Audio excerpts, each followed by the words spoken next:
their names. Survivors are now telling us that their families are finding out for the first time that they were trafficked by Epstein. In their words, quote, "This release does not provide closure. It feels like a deliberate attempt to intimidate survivors, punish those who came forward, and reinforce the same culture of secrecy that allowed Epstein's crimes to continue for decades." To the survivors in the room, if you are willing, please stand. And if you are willing, please raise your hands if you have still not been able to meet with this Department of Justice. Please know for the record that every single survivor has raised their hand. Attorney General Bondi, you apologized to the survivors in your opening statement for what they went through at the hands of Jeffrey Epstein. Will you turn to them now and apologize for what your Department of Justice has put them through with the absolutely unacceptable release of the Epstein files and their information?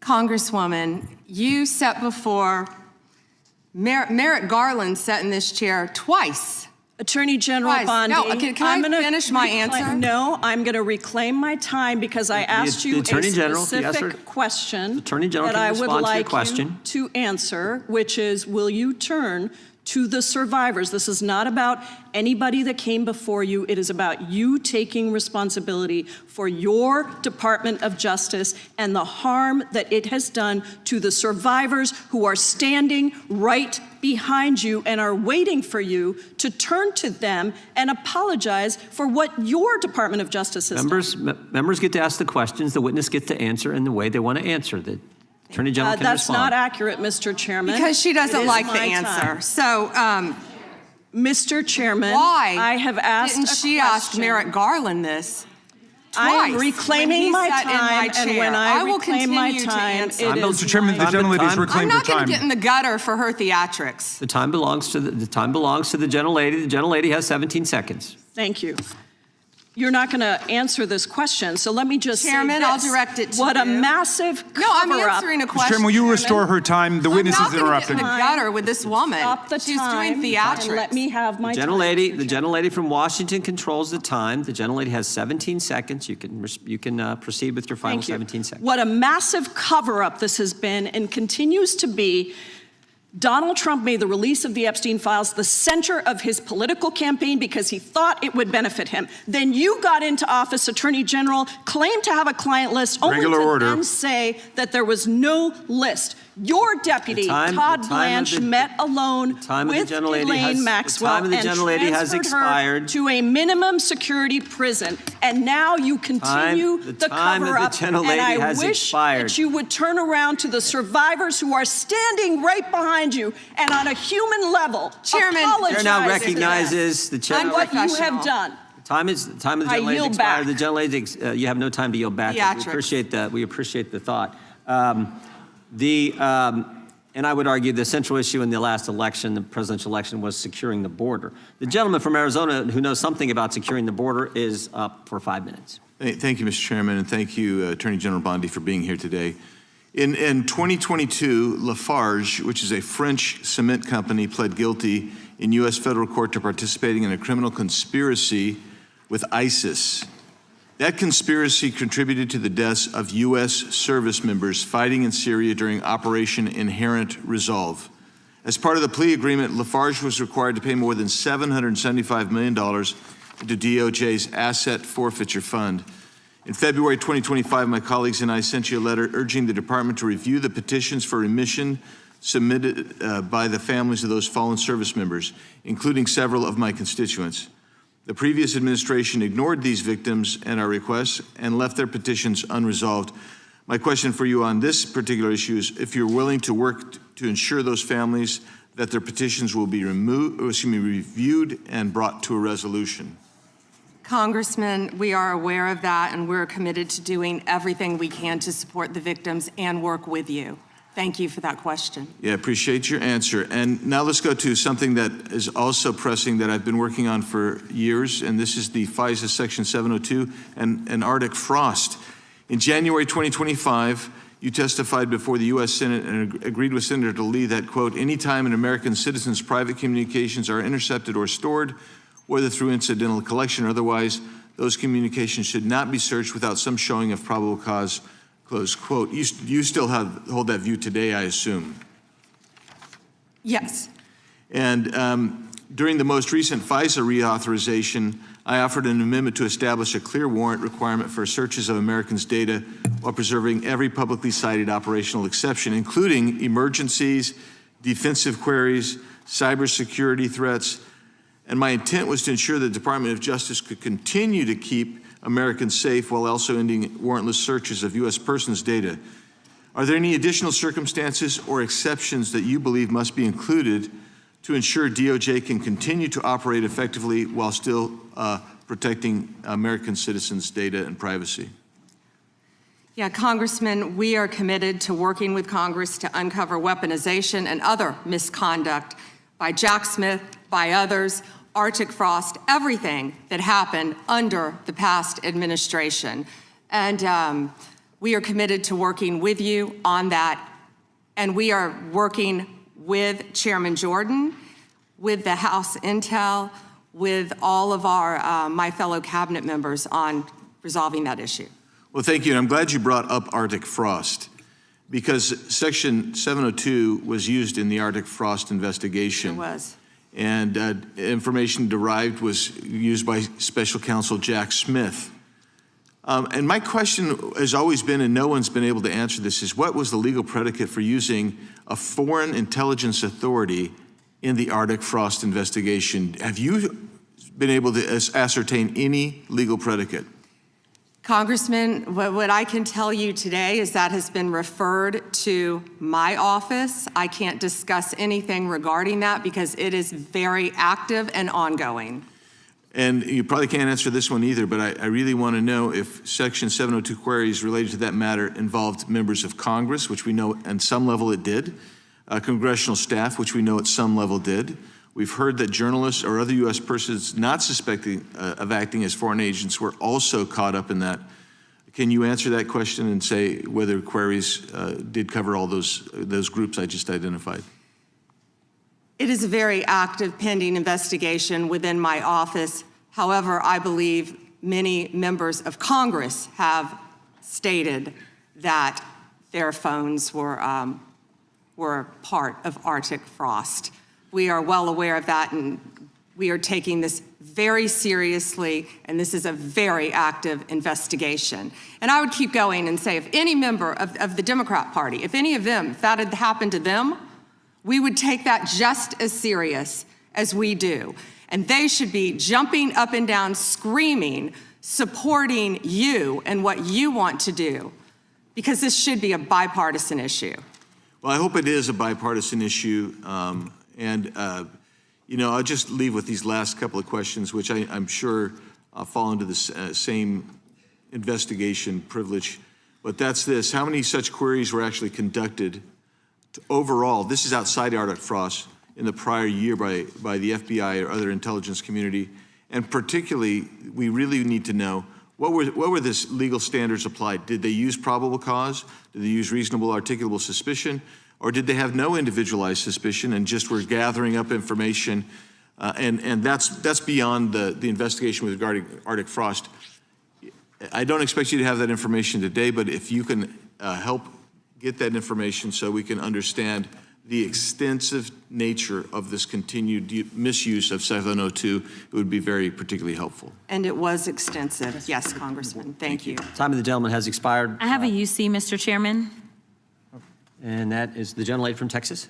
I ask unanimous consent to enter into the record. El Paso airspace reopened after FAA quickly rescinds 10-day flights restriction. This was published by the Texas Tribune on February 11th, 2026. And it says it was because of an impasse with the DOD over the use of unmanned military aircraft and not triggered by Mexican cartel drones. Without objection. Point of order, Mr. Chairman. I didn't hear back about the second round of questions. I assume that's not happening. I just want to be able to assure the members, certainly on my side, if not both sides. That's not a point of order. No, that every member you had. will get 5 minutes with the witness. Will there be 5 minutes for each? Yeah, you get 5 minutes, yeah. With the witness. Okay, Yeah. very good. Yeah, okay. And are you up next? Gentleman from New York is recognized.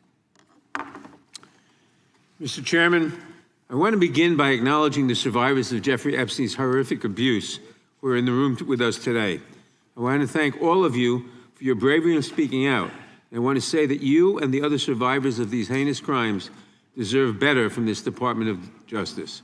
In particular, it is shocking that the department did not redact the names of Epstein's victims, but it did redact the names of their abusers. I don't know whether this was done out of incompetence or whether it was deliberate and malicious, but either way, it is completely unacceptable. Even more troubling, the DOJ has failed to bring any of these perpetrators to justice. Instead, it has engaged in a relentless pursuit of Donald Trump's perceived enemies. I want to focus on just one example. The Attorney General of my home state of New York, Tish James.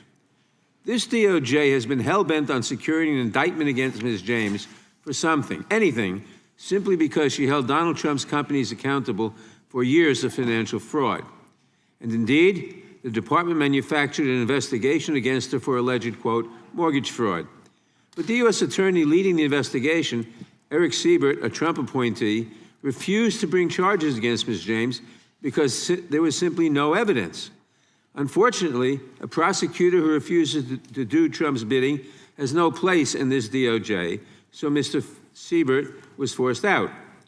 Trump could not contain his fury that he expressed to you in a social media post addressed to you by name. I'm sure you've seen it. Quote, I fired him and there is a great case, he wrote to you about Mr. Siebert. Then we moved down.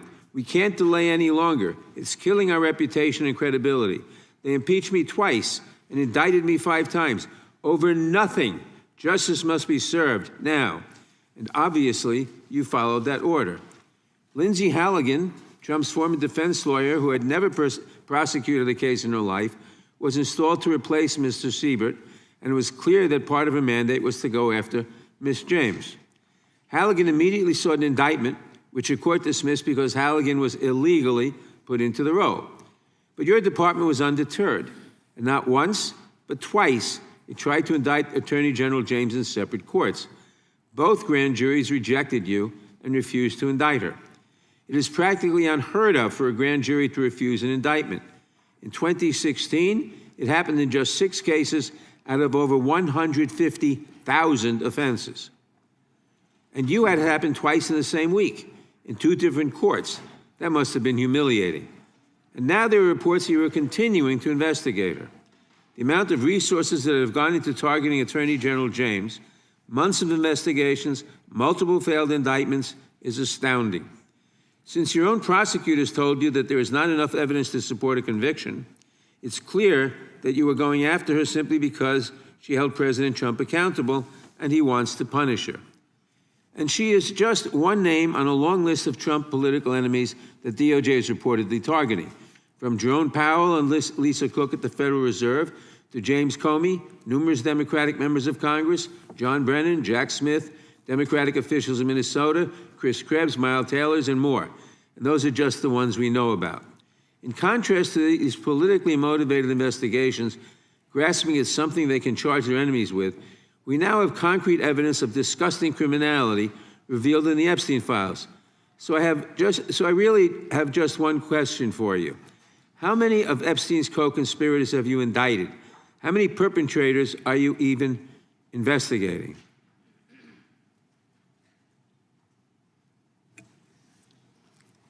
First, you showed it. I find it. How many have you indicted? Excuse me. I'm going to answer the question. Answer my question. No, I'm going to answer the question the way I want to answer the question. No, Your you're going to answer the theatrics are question the ridiculous. way I asked it. Chairman Jordan, I'm not going to get in the gutter with these people, but I'm going to answer the question. How many have you indicted? Again, the time belongs to Reclaiming my time. The time belongs. I think it's very interesting. Reclaiming my time. I think it's very interesting. Again, you can that reclaim he your talks time. about they Reclaiming my time, indicted. Mr. The Chairman. president said they Close the indicted clock. him Mr. twice. Chairman, please They stop the sure clock did. and And stop stop the clock and restore his time. Okay, here we go with these Committee will be in order. theatrics. The time Reclaiming my belongs time to the and roll gentleman back from the New clock, York. please. We will give you a few more seconds. We will do that. But when Reclaiming you ask my- a question, the The witness question gets to was- answer. You may not like the answer, but she Right. gets The to answer. question was, how many of Epstein's... They don't like Que- the answer, Reclaiming Chairman. my time. Because it's honest. Reclaiming So my- he asked a Reclaiming my 4-minute time. question. Restore 45 and seconds to I am Mr. Nadler, going please, to Mr. Chairman. Reclaiming my time. Answer. You can let her filibuster all day long, but not on our watch. Reclaiming- Not on our time. No way. Reclaiming- And I told you about that, Attorney General, before you started. You don't tell me Yeah, oh, I anything, did tell you because we washed saw up what you did in the loser Senate. Lawyer, not even a lawyer. Committee will be in order. Time, and I should get back at least 45 seconds. We will give you a few more seconds. I Not a said that few more, already. 45 seconds. Okay, I'm timing right now, Mr. Nadler. Go All ahead. right. Reclaiming my time, the answer to my question, how many of Epstein's co-conspirators has she indicted, is 0. You have been the Attorney General for a whole year, and your DOJ fired the lead prosecutor of this case, sat on evidence this entire time, and claimed falsely last July that there were no more leads. It took an act of Congress for you to finally release part of the Epstein files, and when you did, you included personal information about the victims while protecting the names of abusers. Time of the gentleman None has of the perpetrators have expired. been brought to justice, but enormous resources Time have been of the dedicated to gentleman has pursuing Trump's expired, enemies. and It's obviously clear there that was- under your leadership, the Department of Justice There no was longer no works for question American in there. people. It works Order for respond Donald to. Trump. I yield back. The gentleman yields back. May I answer? I think our next questioner, Madam Attorney General, is going to give you time to respond to Thank you, Chairman. all kinds of things. So we will turn to the gentleman from Texas for 5 minutes. Ms. Bondi, you go right ahead. I'm over here. The time is yours. Thank you. First, he brought up the president saying they indicted me twice. They sure did. They tried to impeach him twice. And you, Mr. Nadler, were one of the leads on the impeachment. I was on the other side. I lived that with you. During impeachment, you said the president conspired, sought foreign interference in the 2016 election. Robert Mueller found no evidence, none, of foreign interference in 2016. Have you apologized to President Trump? Have you apologized to President Trump, all of you who participated in those impeachment hearings against Donald Trump? You all should be apologizing. You sit here and you attack the president, and I am not going to have it. I'm not going to put up with it. You know, all they want to do, the American people need to know this. They are talking about Epstein today. This has been around since the Obama administration. This administration released over 3 million pages of documents, over 3 million, and Donald Trump signed that law to release all of those documents. He is the most transparent president in the nation's history.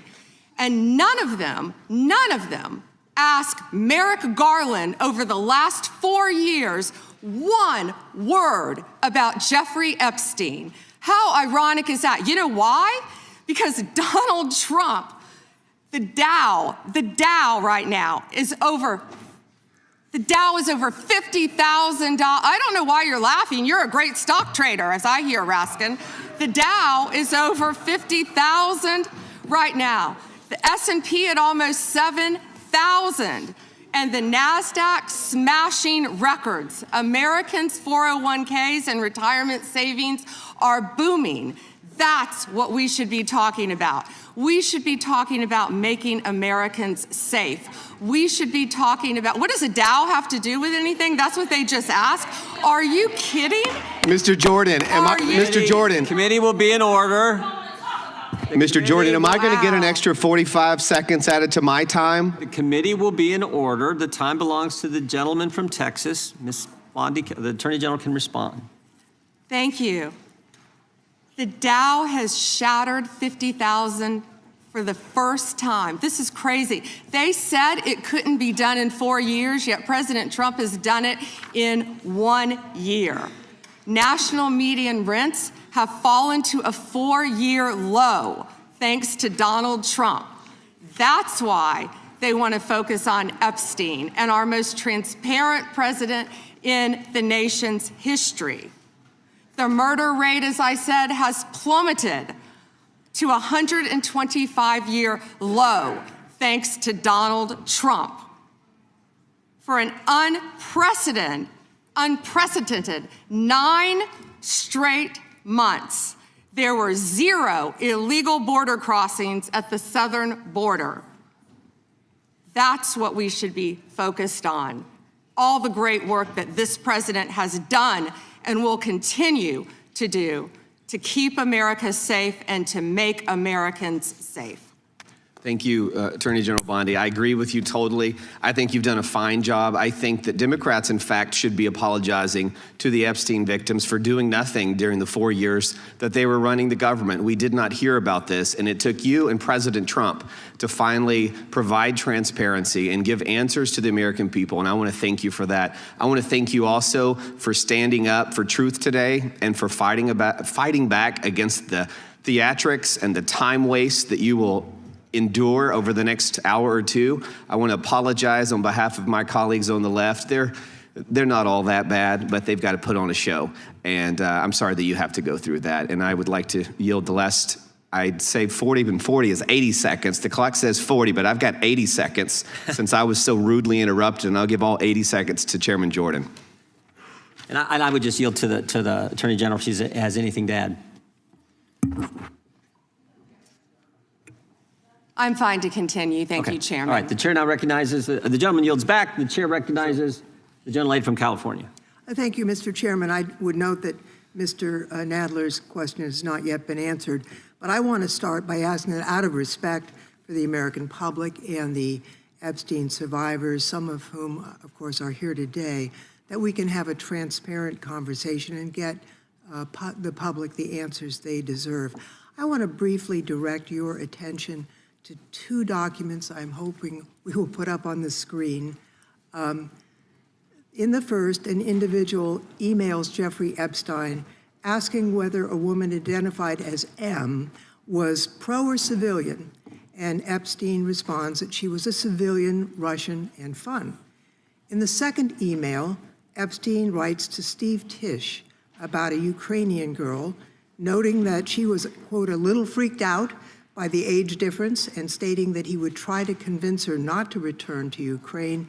He then instructs Mr. Tisch to call him, adding, I don't like records of these conversations. So I'd like to ask a straightforward question that really is either a yes or no answer.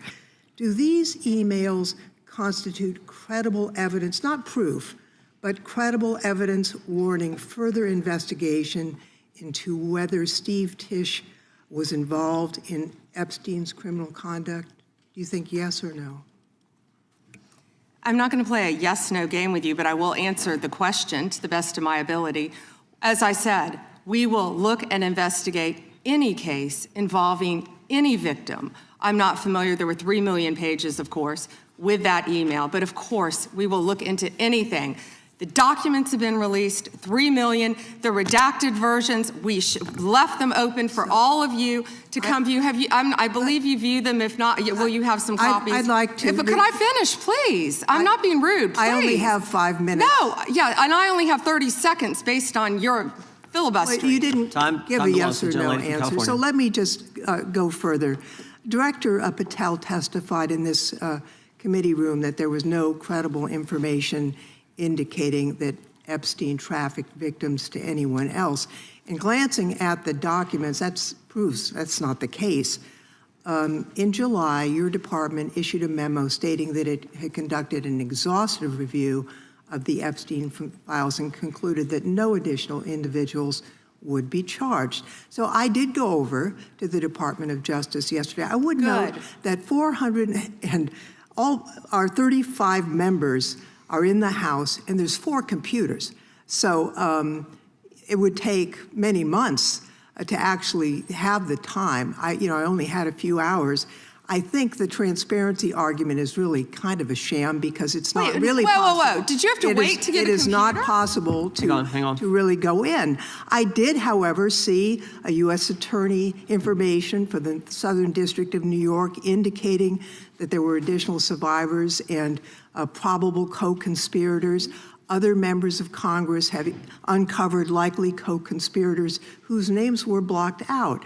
Now, the Epstein File Transparency Act, which all but one member of this House voted for and the president signed, requires the department to release everything except that it needs to be redacted to protect the victims or an ongoing prosecution, which apparently there is none from the testimony we have received.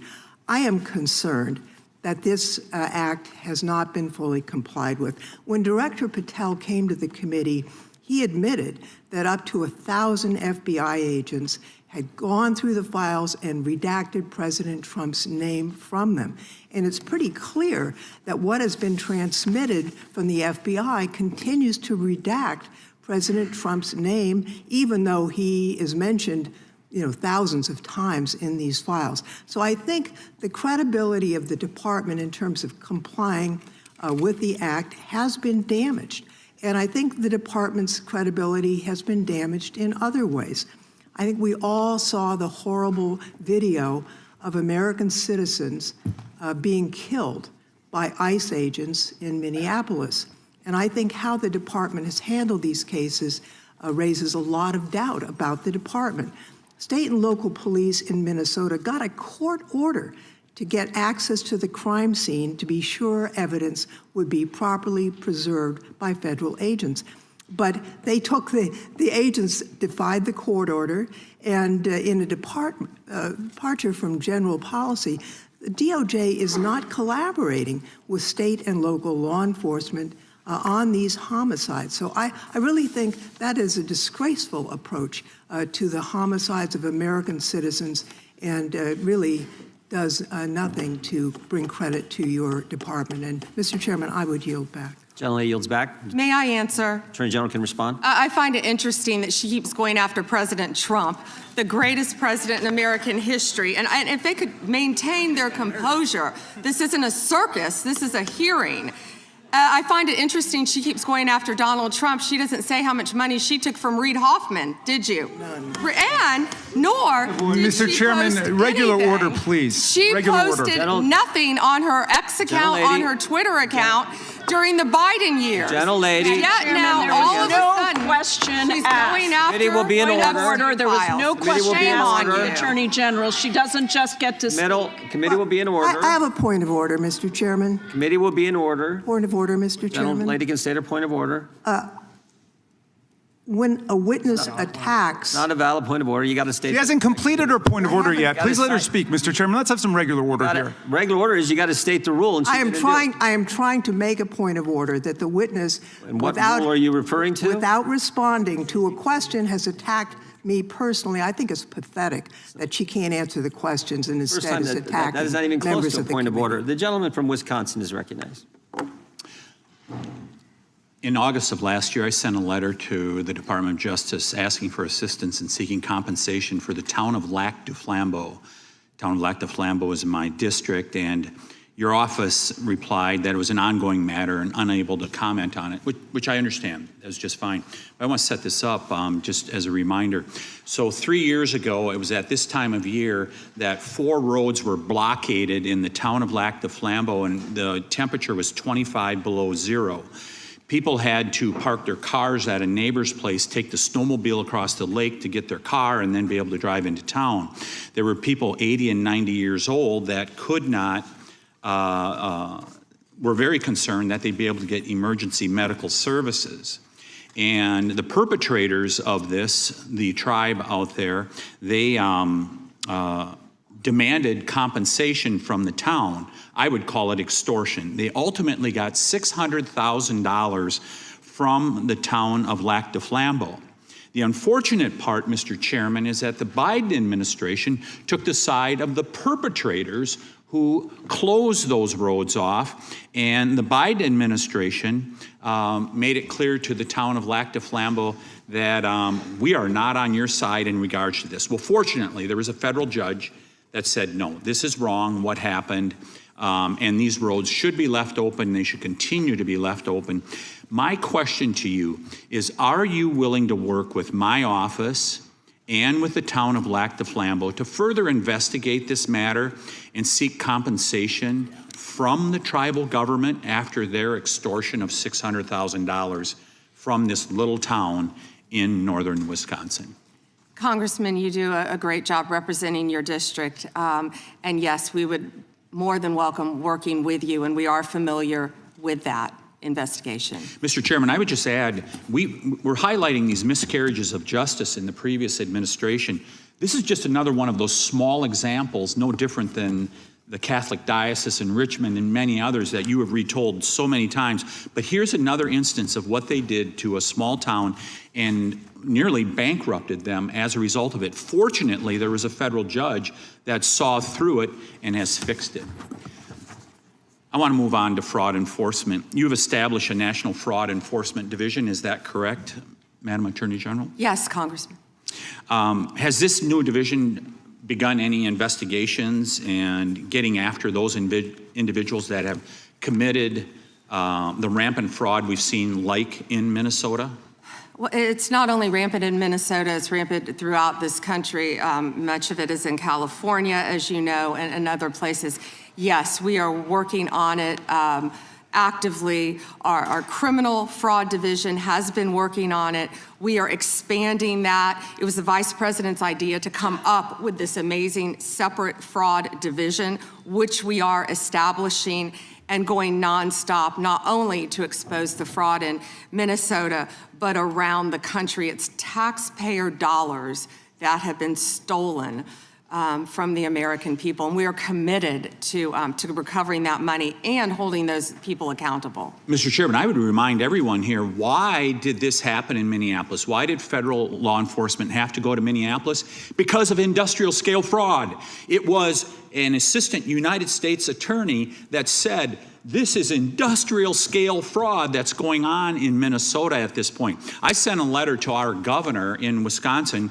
We're right across the border there. My district is only 20 miles from the city of Minneapolis. And I asked him to open the books for a federal audit on food stamps and Medicaid. Don't you think it would be a good idea for every governor to do that at this point?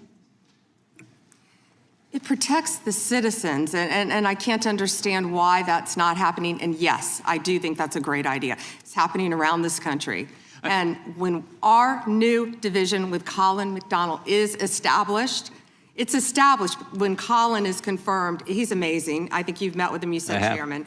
When that is established, we're going to work on both sides of the aisle. That's what we want to do, to stop fraud in every city, in every state in this country. We will continue to fight for the American people. So you would encourage every governor across the United States, after what we have seen in Minnesota, what we almost certainly know is happening in other states, you mentioned California, you would agree that every governor should avail themselves of federal resources to make sure that this industrial scale fraud is rooted out to protect the taxpayers of the United States. Is that correct? Absolutely. Mr. Chairman, I yield back. Gentleman yields back. The gentleman from Tennessee is recognized. Thank you, Mr. Chair. First, I'd like to thank you for holding this hearing and holding it in a proper fashion as you have. Secondly, I'd like to thank all of the victims of the Epstein case who've come here to attend this hearing, for doing it and for being brave and trying to move this justice forward. I apologize, I can't do it, but the Attorney General not recognizing you, that's embarrassing. I am from Memphis, General Bondi, and Memphis does have the task force there. The Memphis Safe Task Force has been operating in Memphis for several months, and we do have a Democratic Mayor, Paul Young, and he's not against the task force, but he is against ICE being in Memphis, and he's not in favor of the National Guard being in Memphis. And I concur with him on those positions. I think the DEA being there, the alcohol, tobacco, and firearms, the FBI, who have been in Memphis in other ways, having more people there is good for Memphis. Crime has gone down in Memphis, but it went down 25% before the task force got there under the direction of Mayor Young and Director Davis, Chief Davis. It's gone down about 15% more since then, and that's good. But I would like to comment that Mexico City's homicide rate has gone down 40% during the same time, when Memphis has only gone down 25%. And that's not necessarily because of the task force, although the mayor says he thinks it's helped. So I thank you for that. You would agree, I presume, that violent crime in communities across our country is critically important, and that's why the task force is there. Is that not true? Yes, and if I can just add to that, I think the surge, the FBI, our FBI under the leadership of Director Patel, came in and did a surge in Memphis. Earlier. Prior to the task force. Yeah, Viper. And thank you for saying that about Mayor Young. He's been great to work with, and thank you. He's a good guy. He's a very good guy. One problem I've got with where we are in priorities here. A recent Department of Justice, National Institute of Justice report based on arrest records in Texas and in California found that undocumented immigrants were less than half as likely as U.S.-born Americans to be arrested for homicide. And this pattern holds for assault, sexual assault, robbery, burglary, theft, and arson. Half as likely to be arrested for drug offenses. So I ask you, and I've written to you about this, there are TV ads that run that say to local law enforcement, specifically, says, are you tired of having your hands handcuffed because you can't do the things you wanted to do when you joined? And if you want to do something different, join ICE and you'll get a $50,000 bonus and we'll pay off your debts, student debts, and we'll help you with pensions, et cetera, et cetera, et cetera. So they're encouraging local law enforcement to leave local law enforcement and go to work for ICE. We need people working in the front lines and local law enforcement to protect our citizens from the worst of the worst. The worst of the worst are not the immigrants. The worst of the worst records show are native-born Americans, and they are committing crimes that hurt our citizens and our cities, and you're working against it, and thank you for that. But by trying to get our local law enforcement, where we have an undercount of officers in Memphis, to leave Memphis and go to work for ICE to deport people is a wrong priority. Why are we trying to get people, policemen who are working on the front lines, to leave the front lines, take the $50,000 and go to work for ICE and instead of working to fight the worst of the worst? Congressman, I have not yet seen that commercial, that ad. I would argue that we need strong people in both local law enforcement, state law enforcement, and all of our federal agencies working together. I've seen some of the worst violent criminals who were in this country illegally. We both know that. And in Memphis, working hand in hand, I want to stick with Memphis and your mayor and what you discussed, because there have been nearly 6,000 arrests as of February 8th, and I think you agree with this, in your district, and almost 600 gang members. What we found in Memphis, a lot of the gangs are local gangs. But 600 gang members were taken off the streets. my time, because I've only 40 seconds. I'm going to agree with you. Yeah. I thank you for that. And 148 missing children were recovered by all of us working together, and nearly 1,000 illegal guns were seized as a result of us working together. And I don't disagree with some of the things you said, but there are questions about those children, but it's a different thing. The fact is, ICE is running rampant, and you are not investigating them. When they killed Mr. Prete, and Ms. Good, that was an execution, and you did not investigate it. And you tried to investigate Ms. Good's widow, and you tried to investigate Mr. Prete. They were executed, like Kristi Noem executed her dog.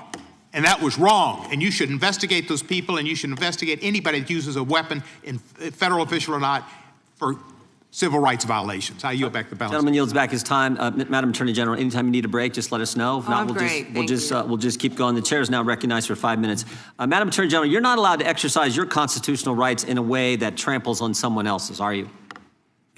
No. No, you can't do that. I mean, you have a right to petition the government under the First Amendment. That doesn't mean you can come into this room and start screaming at Mr. Raskin or me or anybody else and disrupt a congressional hearing. You have a right to protest on the street, but that doesn't give you a right to go into the Capitol and disrupt Congress. Something these guys talk about every day. You can't do that. So when Don Lemon said that he was exercising his First Amendment free press rights, freedom of the press rights, that's not really accurate, because he was trampling on other individuals' rights. Is that true? Chairman, we will always protect our churches and the freedom of religion. And yes, that's accurate. First right mentioned under the First Amendment, freedom of religion, freedom to practice your faith the way you think the good Lord wants you to, right? That's right, under the federal government. And isn't it true that Mr. Lemon met at a shopping center with the rioters who entered City's Church in St. Paul, met with them prior to marching to the church? He did meet, and this is a pending case right now, so I will only stick to what is in the four corners of the unsealed indictment, if I could, Chairman. Yeah, I'm There's focused a on- lot more that will come out. But under the four corners of the indictment, yes, he did. They had an operation called Operation Pull-Up. They said they were gearing for a resistance. They met in a parking lot and they caravanned to a church on a Sunday morning when people were worshiping together. And Mr. Lemon said that he live streamed before entering the church with the rioters. Didn't he say we're going to head to the operation? Didn't he say this he said this on camera, is that right? Yes, Chairman, Yeah. and more. That he was in Minnesota and that, as you said, they were gearing up for an operation. So you can't do that. This is why this is, I think, so important that this guy be held accountable, and I think why you guys have charged him and indicted him. Moving to the second subject here, will John Brennan be indicted? Mr. Brennan lied to the committee, which you're not supposed to do, last Congress, and we deposed him. He definitely, 18 U.S.C. 1001, we're all familiar with it. He lied to the committee, and the committee, the Congress, and I think the country would like to know if, in fact, he's going to be indicted for lying to, and here's why it's so important. I'll give you a chance to respond. Here's why it's so important. It wasn't just that he lied to us, it's what he lied to us about. He lied to us about when all this weaponization against the President of the United States started. He lied to us about the dossier, and specifically what role the dossier played in the intelligence community assessment. Because we know back when President Trump was first elected, first term, this is when it all started, which led to the Mueller and to the impeachment and to the Jack Smith and all the stuff that's happened in the last decade. But it began here, and he lied to Congress about the role he played. And I just want to read a couple of things he said during that deposition before I give you a chance to respond. Mr. Brennan, when asked a question, said the CIA was not involved at all with the dossier. He said it was their purview, FBI's purview, and not ours. He also said the CIA was very much opposed to having any reference or inclusion of the Steele dossier in the intelligence community assessment.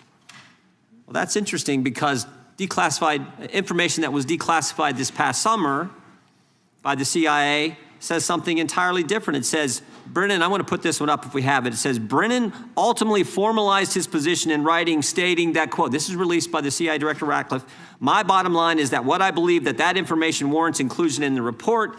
He was further asked by an CIA official. The same officer said when he approached the director and asked that the director refused to remove it after being explained this wasn't good.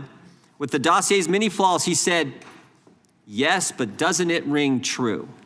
So this is John Brennan using that document to change intelligence community assessment, which I think led to all the stuff we've seen over the last decade.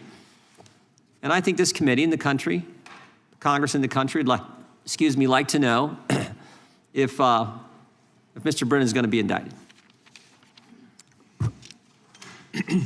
What I can confirm is that we have received a referral from you, Chairman Jordan, to investigate John Brennan. His attorneys have made some public statements, but the department is still bound, of course, by our longstanding policy of not discussing matters. What I will say today, I can't confirm nor deny whether there is a pending investigation, but what I will say is no one is above the law.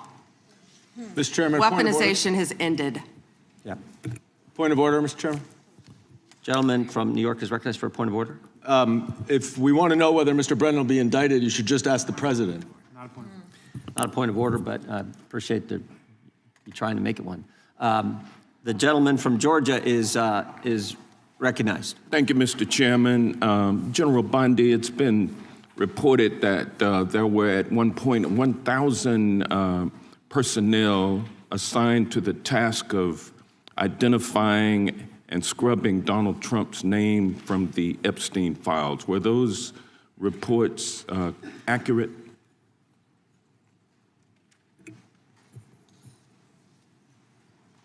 I believe his name has appeared countless times in the documents how that many have people were been released. assigned? If I could finish, I'm going to read you the stats. No, I just simply asked whether or not it was true that it was 1,000 folks who were assigned that task. Were those reports accurate? There are more than 500 attorneys and reviewers. I cannot give you an exact number. And I I'm wanted trying to ask you. I'm I wanted to answering the ask you question, about that sir. also, because Who this were is a different assisting question with that this you're getting project? to now. There were 500 DOJ At lawyers and others assigned the task of redacting the appropriate information, including identities of the Epstein victim survivors from the Epstein files prior to their release. 500, is that correct? If I could have finished my answer, Well, there were more you than just- 500 attorneys and reviewers who Okay. assisted All right, okay. with the. They That asked answers the question and they don't want an answer. That answers my question, Congressman, ma'am, let and me I'm going to continue. move on. More than. I'm going to move on. From General multiple Bondi, would you It will be in agree? order. This Time is belongs ridiculous. the time belongs to the gentleman from Georgia. General Bondi, would you agree that your 8 years of service as the state of Florida's Attorney General, the third largest state in the nation, served as an excellent preparation for your current role as Attorney General for the United States of America? Not only that, I was a career prosecutor for 18 years. And for 18 years. And for 18 prior years, to being for 18 years, he asked a you question and doesn't want an prosecuted- answer. This is for- theatrics. Well, no, for 18 years, you on. prosecuted serious felony cases, including drug cases, correct? Oh, I prosecuted homicides. I prosecuted capital cases. I prosecuted domestic violence cases. I prosecuted multiple cases, and that's why I feel for all of these victims. And did you ask Merrick Garland this when you were sitting before him, sir? You also prosecuted sexual assault cases and child sex trafficking cases, correct? I answered that question earlier. Okay. I prosecuted All right. multiple Well, cases so when I bottom was line, a prosecutor. bottom line, If I can you're an answer the question, experienced and seasoned. For 18 you're an years. Mr. Chairman, will you a reminder of the rules? The time belongs to the member of the committee. You think are I've a said that a few seasoned times. and experienced prosecutor, correct? I think we've established that. Yes or no? Does he want an answer or not? he wants to When say I no. I want a answer, yes I or get no cut off. answer. I think he wants to say I want a no. yes or no I answer, can- but yeah, I can I'll explain my live with what you experience. have I'd already love to said. explain Let my me ask you. experience. Let me ask you this questions. Clearly, in you the don't have any. prosecution of sexual assault cases, you are acutely aware of how important it is to protect the identity of victims of sexual assault, correct? I have addressed this multiple times. I think others were cutting me off when I was trying Well, to. I just simply asked, are you aware of the fact that it's vitally important to protect the identity of sexual assault victims as you prosecute the people they accuse of assaulting them? Isn't that correct? Excuse me. As we have said multiple times, Protection of the protection identity of all victims of the victims are is protected. so very Who are important. protected under? Do you want me to answer or do you want to interrupt? Well, because you're not answering the question. You do a Jekyll and Hyde kind of routine around here, and I just want you to answer my questions. What does Jekyll and Hyde mean? Can you explain Well, it means that? you're nice to the Explain that. Republicans and you turn like Hyde on Democrats. But let me ask you this, ma'am. We have the Epstein victim survivors here today. Representative Jayapal asked a simple question. If you would be so kind and honorable as to turn around and face them and apologize to them for outing them. I mean, how many lives have been derailed because your department was either sloppy and incompetent or willfully trying to intimidate and punish these ladies Your time for is coming up. forward? The time of the Which gentleman, was it? The time of the gentleman has expired. The gentleman yields back. The chair now recognizes the gentleman from Wisconsin for 5 minutes. Attorney General Bondi, my colleagues on the other side of the aisle have spent the past several months attacking the administration for doing exactly what the American people wanted when they overwhelmingly elected President Trump, securing our border and enforcing our immigration laws. I find it a bit ironic because this is the same party who just a few years ago were openly supporting strong immigration enforcement after witnessing criminal illegal aliens wreak havoc on the American communities. I have a short video I just wanted to play. Of immigrants. We're also a nation of laws. Undocumented workers broke our immigration laws, and I believe that they must be held accountable. If they've committed a crime, deport them. No questions asked, they're gone. No great nation can be in a position where they can't control their borders.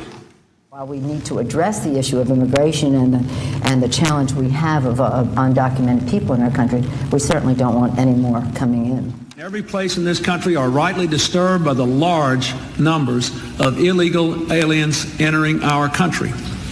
The jobs they hold might otherwise be held by citizens or legal immigrants. The public service they use impose burdens on our taxpayers.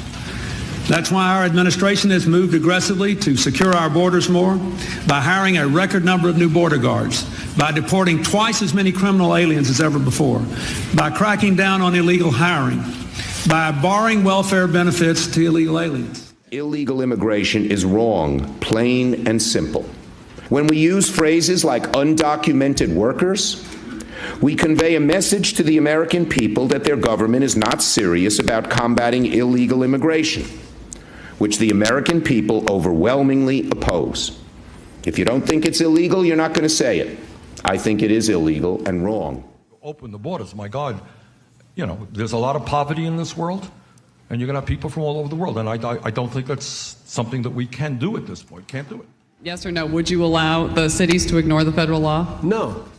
We simply cannot allow people to pour into the United States undetected, undocumented, unchecked, and circumventing the line of people who are waiting patiently, diligently, and lawfully to become immigrants in this country. So, Attorney General Bondi, what's the Trump administration, DOJ, doing to end the open border policies of the prior administration that saw dangerous drugs and criminal aliens flood our communities? Congressman, President Trump has worked tirelessly, as you know, to close our border, which is what the Democrats had asked for in that video. President Trump closed our borders on day one. He is protecting Americans. He is protecting our kids from the influx of drugs that were flowing into this country from Mexico.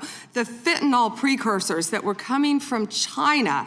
These precursors were taken from China into Mexico. And in Mexico, they were mixed and freely taken right into our country, along with gang members, MS-13, TDA, freely coming into our cities around our country, thanks to Joe Biden's open border policies. That has stopped under Donald Trump. It will no longer happen under this administration, and he is doing everything to keep Americans safe. And let me continue. When he was elected overwhelmingly by the American people, the majority of the American people wanted Donald Trump. One of the main reasons was border security and keeping Americans safe. And that's exactly what he did. And that's why today the other side sits here, they yell, they cut me off, they want to yell, they want to ask a question and don't want answers, because they want to distract from all the great things that this president and this administration working hand in hand, and that includes Secretary Noem, who has closed our borders, and Tom Homan, who has closed our borders to keep Americans safe. And they're trying to distract from that, and they're not going to do it, because the American people are smarter than that, and they see through their theatrics. Thank you. Just quickly, yesterday, Senator Grassley reached out to my office to tell me that I was one of the 20 members that was now disclosed were under surveillance from Jack Smith. This brings up the question of non-disclosure orders and whether or not they should apply to members of Congress. But with my phone records being surveilled, as well as looks like 19 other members of Congress, I'm just wondering how DOJ views that. Time is, the gentleman's expired, but the gentlelady can respond. As I stated earlier, Congressman, anyone's records who were illegally obtained, Democrat or Republican, we will fight vigorously to stop that. anything with Arctic frost, I can't discuss right now. And isn't it true, Madam Attorney General, the DOJ has changed their policy? You can't do that now. The DOJ is not going to go do that and ask the judge for an NDO. Absolutely. Yeah, good. That in and of itself tells you why how wrong it was. The chair now recognizes the gentleman from California. Great, thank you. Madam Attorney General, you acknowledged earlier to Mr. Johnson that President Trump was mentioned and the release countless times, you said, in the Epstein files. I just want to play a video, though, for you that I think speaks to the frustration that many of these victims have. Of times Trump's name appears in the files, so it could at least be 1,000 times. Is that right? The number is a total misleading factor. We have not released anyone's name in the Epstein files that has not been credible. Director, could it at least be 1,000 times? We have released every piece of legally permissible information. Okay, you can so characterize the numbers however you want it. I'm claiming my time, Director. It sounds like if you don't know the number, it could at least be 1,000 times. Which It's not. means me. It's not. Is it at least 500 times? No. Is it at least 100 times? No. Then what's the number? I don't know the number. I understand why the victims are frustrated, and the Attorney General acknowledged what Mr. Patel would not acknowledge, that it was way more than 1,000 times. But I want to move, Madam Attorney General, to weaponization of government. And yesterday it was reported that 6 members of Congress had indictments sought against him, and they were not returned by a grand jury. My colleagues have spoken about their frustration of being in subpoenas and having cell phone records combed through. Well, in 2017 and 2018, Adam Schiff and I had our cell phone records and email records combed through, not by you, but a different Department of Justice under the president. It was in retaliation for our role in the Russia interference campaign. An Inspector General report would find this improper and that the predicate for it was absurd. In 2020, after sitting on 2 committees that were a part of the president's first impeachment, an FBI agent leaked my cooperation in a national security case where my campaign was targeted. The president's FBI senior leadership authorized 2 statements to the press that said I was never suspected of wrongdoing and only helped the investigation. But that didn't stop the death threats or my GOP colleagues from referring me to an ethics investigation where Kevin McCarthy's chairman on the ethics committee would find the same thing as the FBI.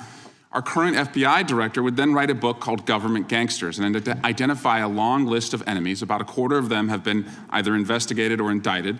He listed me at the very top, along with Adam Schiff, and during that same testimony, refused to recuse himself when asked if he would recuse if any case came across his desk involving me or people on that list. Since that testimony, his department has put me under investigation with Senator and Schiff for the nonsense mortgage fraud cases that we've seen.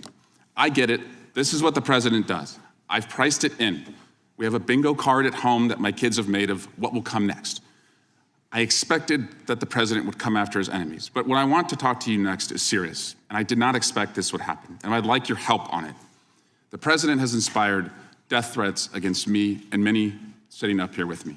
In June 2025, an individual left 11 voicemails at my district office. On the voicemails, they said, "Get the message to him. I'm gonna hunt him down, that motherfucker, and toss his ass over the Golden Gate Bridge by my fucking self." Donald Trump's Department of Justice in the Northern District of California declined to prosecute. On May 14, 2025, on Twitter, responding to something I posted, an individual said, "No, it wasn't Eric, and now I'm going to kill you." The Department of Justice from the Southern District of Texas declined to prosecute. May through December of 2025, we received messages at my office that said, "I hope somebody shoots you and your children and your wife in the head. Pew, pew, motherfucker, pew, pew." I would stay indoors as much as possible, and my children, unfortunately, have to do that. The Department of Justice has not charged this individual and cited that he's a prolific caller and has health conditions, although what we have found in our own investigation and his voicemails is that he has said he will employ others to do this. The president can come after me. It's fine. I'm in the arena. So are these folks. But we never expected that the Department of Justice would not seek to prosecute and investigate those who are making threats against us. And that would include those on that side of the aisle. And I'm just asking for your help to protect life, because life is at risk with the environment we're in right now. Congressman, I completely agree with you. I know about several of those personally involving you. I believe One has been charged publicly, and there's something I would be happy to talk to you about off camera, but I can assure you that they are very serious. They are being looked into, and I can give you more details on those. None of you should be threatened, ever. None of your children should be threatened. None of your families should be threatened. And I will work with, you can come into my office any day. I will work with all of you on both sides of the aisle if you are ever threatened. And I'll gladly talk to you after this hearing about your cases. But I can tell you some of them are very active. Appreciate that. And I yield back. Gentleman yields back, and we're sorry for what the gentleman and his family have had to go through. We appreciate what the Attorney General said. And I think some of the things that the gentleman from California related, we can all relate to, and it's unfortunate, it's wrong, as the Attorney General said, and we appreciate the help we get from the Justice Department. With that, we will now recognize the gentleman from New Jersey, Mr. Van Drew. Thank you, Chairman. I don't know where to begin. Thank you for being here, General. You might see me when I'm right in front of you.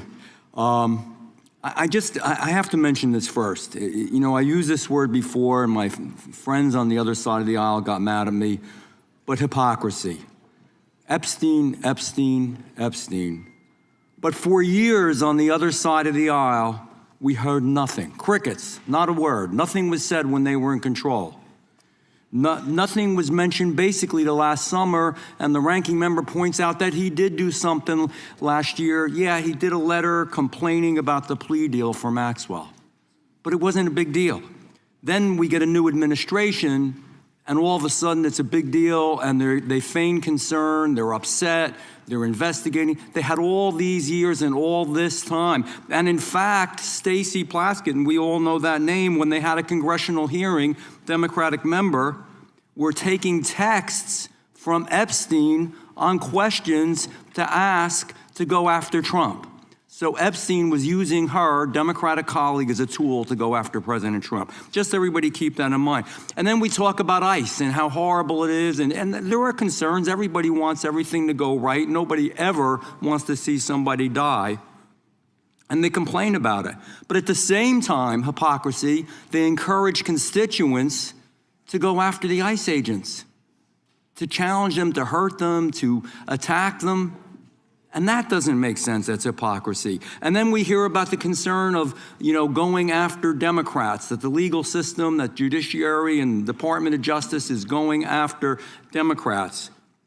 But they literally rework the legal system under Alvin Bragg and Letitia James to go after Republicans and those sympathetic to Republicans. So, be careful when you accuse others that you're not guilty yourself.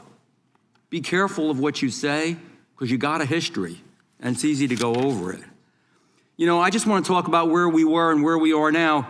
We had over 10 million illegal crossings in the past between 2020 and 24. Over 10 million. There's probably a much bigger number. I'm being conservative. We were told the people weren't dangerous, but they were, General. They were dangerous, many of them. More than 300 individuals on the terror watch list during that time. Violent criminals came across, as we saw consequences where mothers and fathers, children were raped, murdered, hurt, abused, beaten, trafficked, all from the drugs. My God, the drugs they brought into our babies in this country. 73,000 illegals with criminal histories, 20,000 with convictions of assault, robbery, and sex offenses, 13,000 convicted murderers in our beautiful defenders. It was madness. It was insanity. It's bizarre. It was madness. It was insanity. It's bizarre. It's perverse. What in God's name were you doing? So we finally are cleaning this up now. We're finally trying to make it right and safe for our people. So my questions are this. General, do you believe in removing criminal illegal aliens from our communities will save American lives? Yes, and given the cases that you just discussed, that's proof of it every single day. President Trump is committed to that. This entire cabinet is committed to that and making and keeping Americans safe. Thank you. Would you agree that, and thank you for doing that, would you agree that allowing individuals with known criminal histories to enter and remain in the United States, we knew this back then, they knew it. Would you agree that creates serious risk to our public safety? I know the answers, but let's just say them clearly. Yes. Would you agree that when dangerous individuals are released instead of detained, and they were released over and over and over again, and these are the real issues, this is really what America cares about. They want their children and their families to be safe. Do you think if you release them instead of detaining them, that crimes will happen because of that? Absolutely. Would you agree that, I'm sorry. And it did. And it did, thank you. Would you agree that cooperation between, and this is a biggie, and I'm gonna ask you to elaborate on this. This is a big deal. This is why some of the problems we're seeing in some of the places like Minnesota are happening. That cooperation between federal and local enforcement, which we always used to have, helps remove violent offenders from our communities, that we should be a team. Yes. And can you elaborate on that a little bit? In other words, when the local enforcement is forced by the politicians, not their fault, not to do their job and not cooperate, why does it create the situations that we see where we have need for crowd control? By the way, they're not peaceful. Those are not peaceful protesters. We know what a peaceful protester is. When you spit on law enforcement, when you push them, when you hit them, when you beat their car. If you can answer the question, thank you. Time's expired. I'll yield back. You may answer the question. Thank you. Yes, I spent 4 days myself in Minnesota, in Minneapolis. What I will say about some of these sanctuary cities, some of these democratic cities, law enforcement, they quietly want to work with us. I've spoken to law enforcement in multiple cities who want to work with us. And yes, we're going to do everything we can to keep our citizens safe, whether or not these Democrat-controlled sanctuary cities do or don't. And damn it, that's what really matters. I yield back. Mr. Chair, I have a UC. Ms. Crockett from Texas is recognized for UC. Thank you so much. Donald Trump's approval rating implodes on his strongest issue. This is from Newsweek today.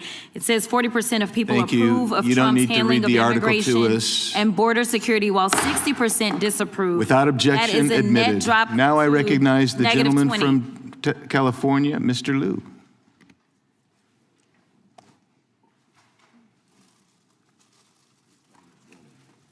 Thank you, Attorney General Bondi, for being here today.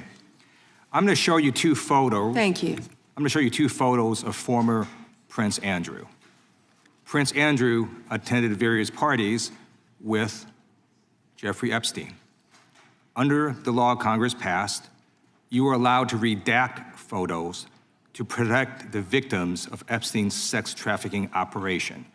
You redacted the photos of this victim's face because you were following the congressional law. Is that correct?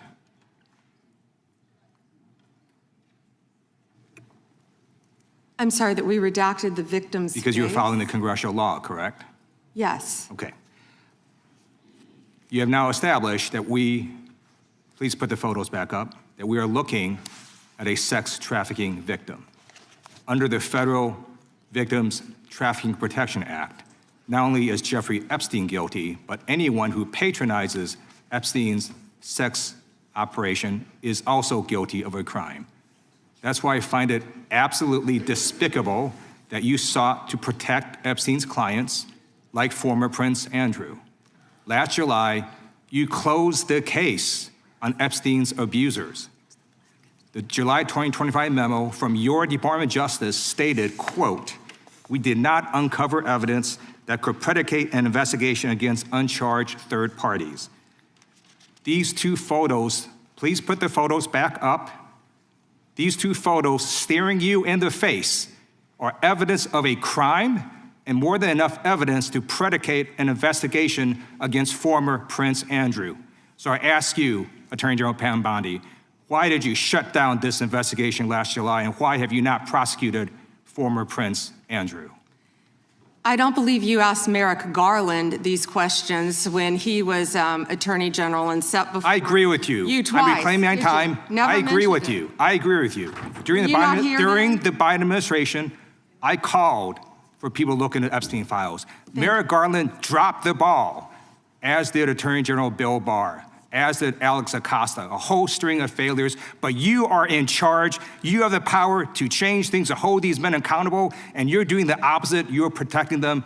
So I want to move on to another man. Can I answer Donald that, Trump. though? I want to move on to another Can I answer question. your question about protecting You answered the Andrew? question. You're saying no. I love this. I want to discuss another man, Donald Trump, who is all over the Epstein files, like former Prince. Here's the video.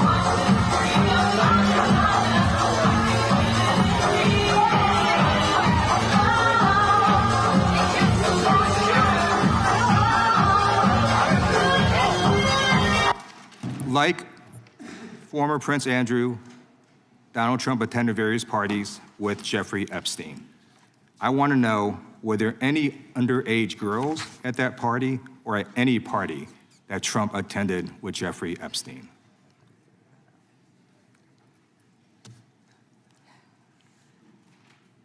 This is so ridiculous, and that they are trying to deflect from all the great things Donald Trump has done. There is no evidence that Donald Trump has committed a crime. Everyone knows that. This has been the most transparent presidency. He's the one that asked that those files I'm reclaiming my time. be I got your released. answer. You said there's no President evidence. Trump asked Mr. Chairman, please that stop the he clock. sign Stop the clock. the legislation.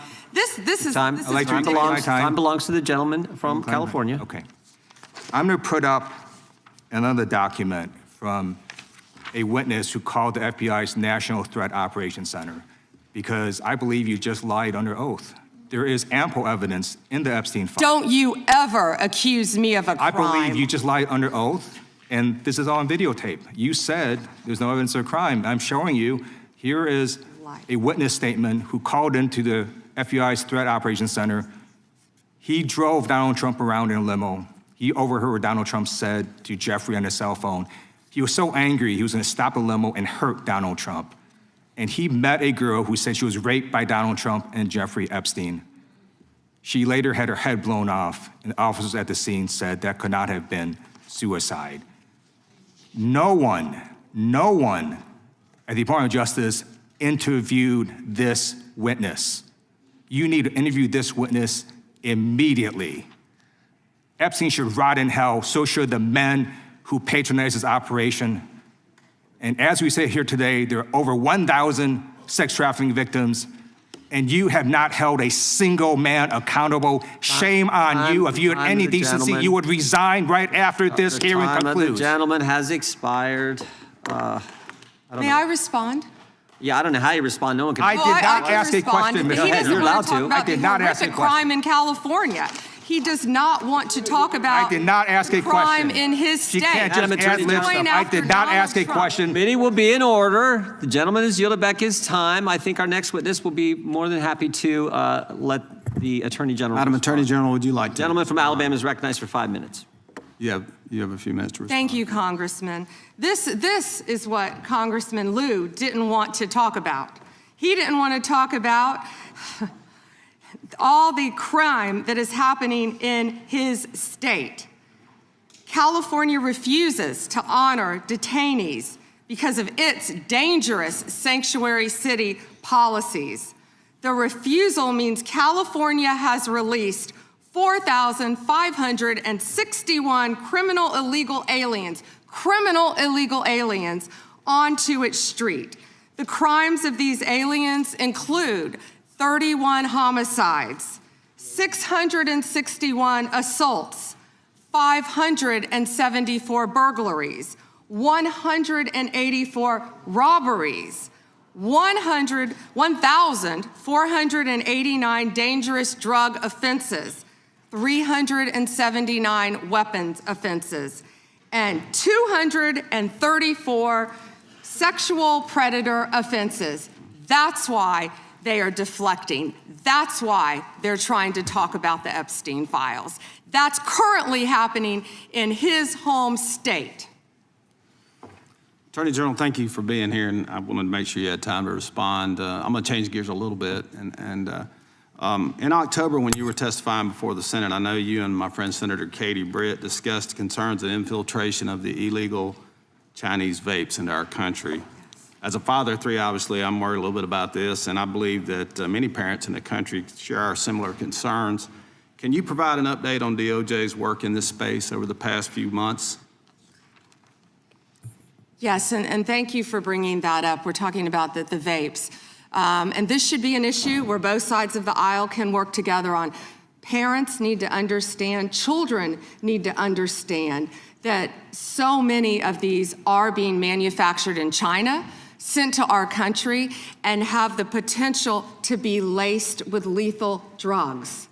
We've seen an overdose. We need to get on the front end of this before we have another crisis and children are dying. I've partnered with Secretary Kennedy, of course, at HHS on this matter, but thank you for bringing it up. You know, they're selling these things as flavored vapes illegally in many stores around the country.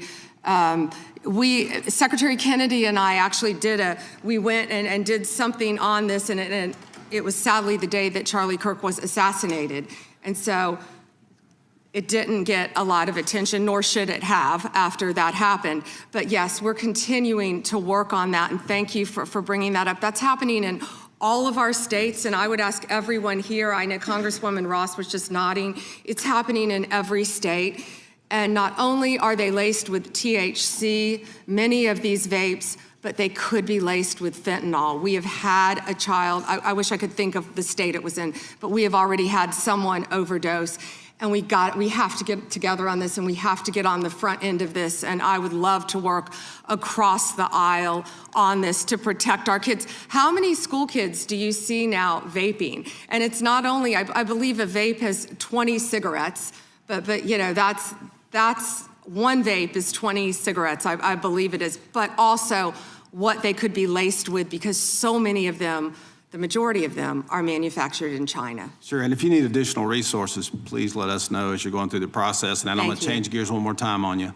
Under the Biden administration, there was a lot of confusion created when parts of the DOJ began treating software developers like financial institutions.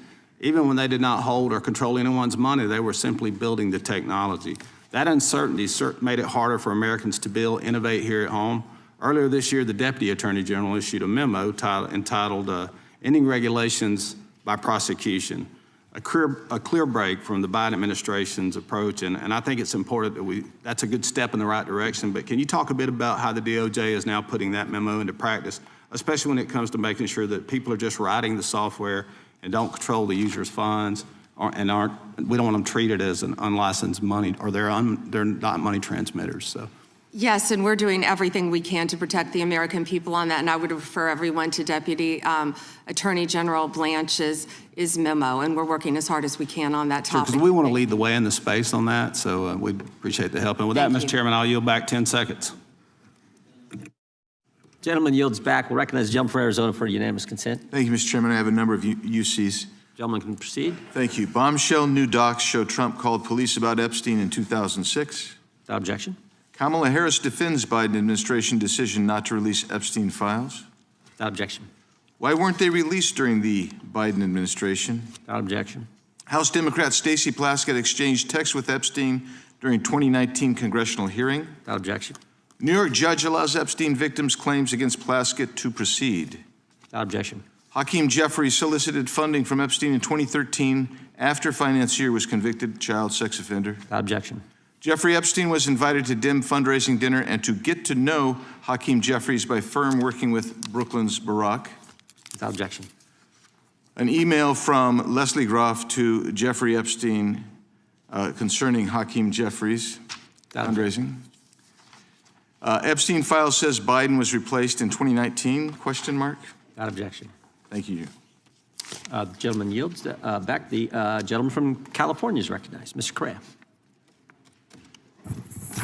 Thank you, Mr. Chairman, and welcome, Ms. A.G. Bondi.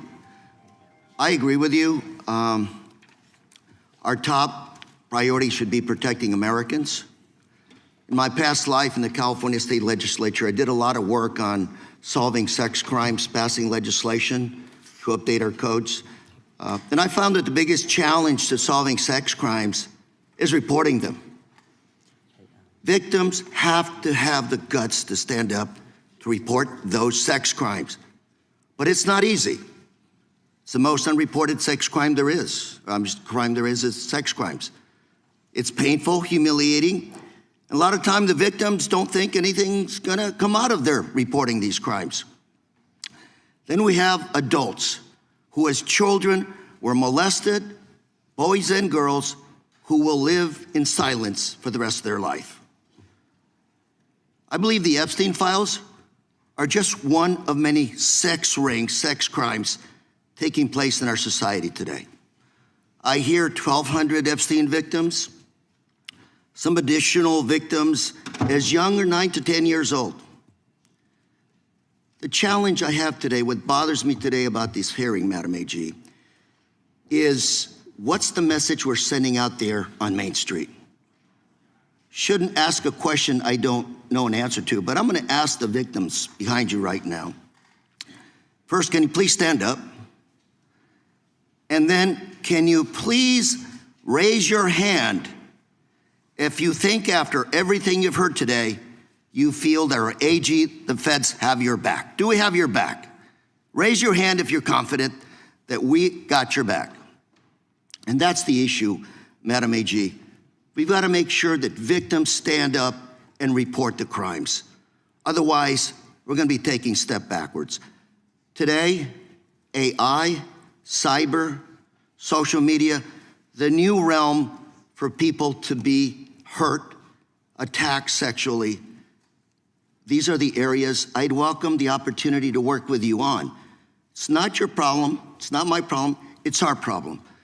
But to have redacted files that are not showing us the names of these predators is wrong. These are very powerful people. This was a very expensive business, and we don't know who they are. I would imagine they're very prominent Republicans, very Republican Democrats, and we are covering up for them. We got to know what's going on out there, Madam AG. It looks like you want to say something. I'm going to give the opportunity to address my statement. I look forward to working with you on any crimes involving child sex predators, children, and also cyber crimes. That is a tremendous problem now throughout our country. AI, you are correct. AI is causing great problems online we're working on that though. AI is an incredible tool, but it also can be fraught with peril with victims of crime. I've experienced that with someone I know who we've been trying to help. I look forward, though, to working with you on that and all Madam, cyber crimes. Can I? Please, go ahead. And as I said before, to any victims, we ask them to come forward to our office, and we want to work with them. I have never not worked with a victim, and I believe I've actually spoken to several of the Madam, victims' if I can reclaim my time, I only have a minute. Behind me. If I can reclaim my time, I just think we start out by making sure those redactions are unredacted, those Epstein files, to make sure that the public, according to the law, following the law, that those names in those files are made public. We have to make sure we tell those predators there is no place for them to hide, and if they commit the crime, they're going to fry for it. It starts with showing us the names of the perpetrators in the Epstein files. May I respond to that? Sure. Okay. So if any man's name was redacted that should not have been, we will, of course, unredact it. If a victim's name was unredacted, please bring it to us and we will redact it. We were given 30 days to review and redact and unredact millions of pages of documents. Our error rate is very low, but there are victims are always right behind you. We've got to convince them that we're doing a good job everything we can to help the protecting them. victims. We will Thank do you, everything Mr. we can. Chair, I'm out of time. Gentleman yields back. The gentleman from California, Mr. Kiley, is recognized. Thank you, Mr. Chair. Good morning, Madam Attorney General. I wanted to return to a point that the chairman raised at the beginning of this hearing, which is these jurisdictions that refuse to honor detainer requests from Immigration and Customs Enforcement, often called sanctuary jurisdictions. Now, I know that you are not involved directly in immigration operations per se, but you do deal with the legal issues surrounding these jurisdictions. So let's say we have someone who's here illegally, who has committed a crime that, like the thousands of people you mentioned in California, murderers, sexual predators, drug traffickers. If that individual is in detention in a jurisdiction jurisdiction that has a sanctuary policy where they do not honor ICE detainers versus in any other jurisdiction where they do, how does the nature of apprehending that person, how does the nature of ICE's involvement in that operation differ in those two circumstances? Well, I believe you've seen that in Minnesota, where people were not cooperating with us. I believe there a lot of local law enforcement did want to cooperate, but we are doing everything in our power to arrest and deport illegal criminal aliens, and that is not going to stop under Donald Trump's administration. You know, why sanctuary cities are so dangerous, what we've seen in Minneapolis. Where do all the criminals go? The gangs, TDA, MS-13, where are they gonna go? They're gonna go to a sanctuary jurisdiction because they believe they're protected, and that's not fair to the citizens of those cities. Yeah, and this is a point that there at least used to be a lot of consensus on. The idea that, you know, it's better to do a handoff to the immigration authorities in a custodial setting rather than releasing them where they have to be apprehended in the community. This is Alejandro Mayorkas when he was before this committee, not exactly a paragon of border security, but he said, "I do not consider it in the service of public safety to release an individual into the community when that individual can be released to Immigration and Customs Enforcement for prompt removal." Now, his words are one thing, his actions are another. But when you have jurisdictions across the country, including my state of California, doing systematically precisely the thing that even Alejandro Mayorkas said threatens public safety, I mean, what does that say to you? It's a danger to the citizens of your community, and thank you for fighting to protect them. Absolutely. And you know, we're having this conversation right now in relation to Homeland Security funding. And I believe there are some common sense reforms that have been proposed that folks on both sides would agree make sense. But those reforms have to go hand in hand with reforming this reckless practice of refusing to cooperate, refusing to honor detainers, and declaring oneself to be a sanctuary. So I'm hoping that we can find bipartisan support for what has long been a bipartisan principle. I want to go to a second topic, which is the school board memo, which I know that you have rescinded. And it was initially promulgated by Attorney General Garland when he came into office with President Biden, essentially opening an investigation into parents who were showing up at school board meetings and expressing their views on COVID policies, masks, various other issues, and using the full apparatus of federal law enforcement and counterterrorism to go after these parents. Now, he said this was because there was an increase of threats, but when even his own FBI director, Christopher Wray, was before this committee, he said there was no evidence of an increase in threats. Yet nevertheless, when I asked him if he regretted the memo, Attorney General Garland said there was absolutely nothing wrong with the memo. Now, I take it you disagree with that, having now rescinded it? Absolutely. That was one of the main focuses of President Trump and this administration. We will protect parents at school boards. We will protect children in schools. We will protect parents' rights for their children's education in our school system in this country. We will protect Christians. We will protect everyone who wants to freely protest. If Christians want to protest in front of an abortion clinic without being arrested, they will do so. Thank you very much. And finally, I thank you for your efforts to step up the detection and rooting out of fraud. My home state is California. Any idea if there might be any fraud going on in California? Well, we are establishing, as you have heard, a fraud unit, and I'm sorry you're having to deal with that in your state, but the cavalry's coming. And we have Colin McDonald, who is hopefully will be confirmed soon. We're working on Minneapolis. I don't know if you were sitting here when I said that, but California was right up there. I'm sorry to say for both sides of the aisle that California is right up there with fraud. It's out of control, but we are coming to your rescue. Donald Trump is coming to the rescue. Well, thank you very much. And unfortunately, I think you'll find that what's happening in California pales in comparison to what's been going on in Minnesota. Thank you. I yield back. Gentleman yields back. The gentleman from Maryland is recognized. Actually, I think the gentlelady from Pennsylvania. Gentleman from Pennsylvania is recognized. Thank you, Mr. Chairman. Ms. Bondi, I'm here. On September 25th, President Trump signed a memorandum known as NSPM 7, purporting to address domestic terrorism. But Americans across the political spectrum were immediately alarmed by the memo's blurring of the line between unlawful conduct and constitutionally protected speech and activity, as well as its call to investigate, prosecute, and dismantle groups that the president and Stephen Miller described without evidence as, quote, an organized campaign of radical left terrorism.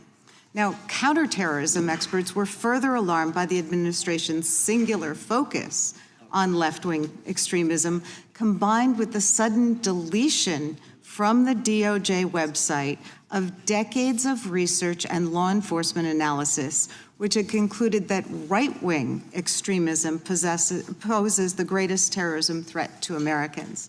The president's memo broadly and vaguely links violent conduct to ideologies, and it targeted specifically anti-American, anti-Christian, and anti-capitalist beliefs, as well as, quote, hostility to so-called traditional American views on family, religion, and morality, end quote.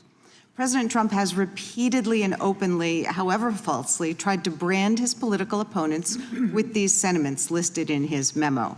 But as you know, as a lawyer, holding beliefs that the White House disagrees with is not a crime. And the statute defining domestic terrorism requires criminal acts, not just thoughts and ideas. That's why legal experts, nonprofit leaders, religious freedom and civil rights advocates immediately raised the alarm that the new presidential directive was a politically motivated attack on civil society designed to silence those who disagree with the administration.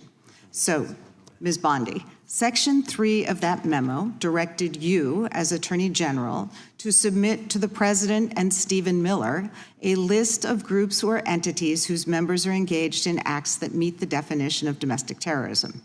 And then on December 4th, you directed the FBI to work with a variety of law enforcement entities to compile a list of groups and entities engaged in such acts by January 3rd, 2026, and to update that report every 30 days thereafter. So can we assume that you or persons under your direction at the Department of Justice have prepared that list of groups or entities who are designated as domestic terrorist organizations? And I just remind you that's a yes or no question. Did you prepare the list? I'm not going to answer it yes or no, but what I will say is I know Antifa is part of that. I will talk to you about that. I'm reclaiming my time. I asked you whether you an Antifa member was list. Arrested in Minneapolis federal reclaiming court for my cyber time. stalking. Did you they have ask a question and don't want an answer. The answer is yes or no. Time belongs to the gentleman from Pennsylvania. Gentlelady can proceed.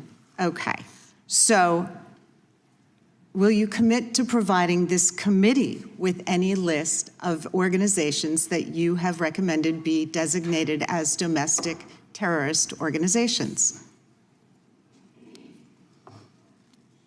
We will comply with the law in all matters. Will you commit to provide this committee with your list of entities that you recommend be designated as domestic terrorist organizations? I'm not going to commit to anything to you because you won't let me answer questions. Okay, well then we do understand that your current position is that you have a secret list of people or groups that you are accusing of domestic terrorism, but you won't share it with Congress. And I'd remind you that when the US government designates an entity as a foreign terrorist organization, it must report that to Congress and to the entity, because the government can make a mistake and the entity has the opportunity to contest it. So your position seems to be that if you falsely designate an American or an American organization as a terrorist group, there's nothing they can do about it. I think we get it. You don't want to answer the question. No, you don't get anything regarding public safety. Thank you. Nothing. Thank you for the insult. It's clear you didn't come to Congress prepared to answer questions that the American people have every right to have answered. But if you were to prepared to answer truthfully, here's what we expect the facts to show. The administration is keeping lists of Americans who the White House says are engaged in domestic terrorism. Those lists could include Americans who have not committed any acts of terrorism, but simply disagree with this administration, people like Renee Good and Alex Preddy. And your list may include clergy, elected officials, and members of indivisible groups across the country. And those lists likely don't include Proud Boys or Oath Keepers who were actually convicted. Americans have never tolerated political demagogues who use the government to punish people on an enemies list. It brought down McCarthy, it brought down Nixon, and it will bring down this administration as well. And you're right. I yield back. That's why we're so glad they rescinded the memorandum targeting parents. For goodness sake, as the gentleman from California just pointed out in his 5 minutes, the gentleman from Kentucky is recognized for 5 May I minutes. respond very briefly to her statement? Well, I think we can do that probably on one of our members' time. Okay, thank you. I don't want that to get away. Thank you. Yep. Thank you, Mr. Chairman. Behind me, I have 3 documents from the DOJ production that are emblematic of the massive failure of the DOJ to comply with the Epstein Files Transparency Act. To my right is an email that was sent by the victim's lawyers to the DOJ. It was a list of names not to redact, a list of names not to release. What did the DOJ do with this email? They released this email in the document production. Literally the worst thing you could do to the survivors, you did. And they're getting phone calls. A lot of these people didn't want to be known. And we know you touched the document because you redacted one name and you redacted the lawyer's name, but you left the survivor's name there.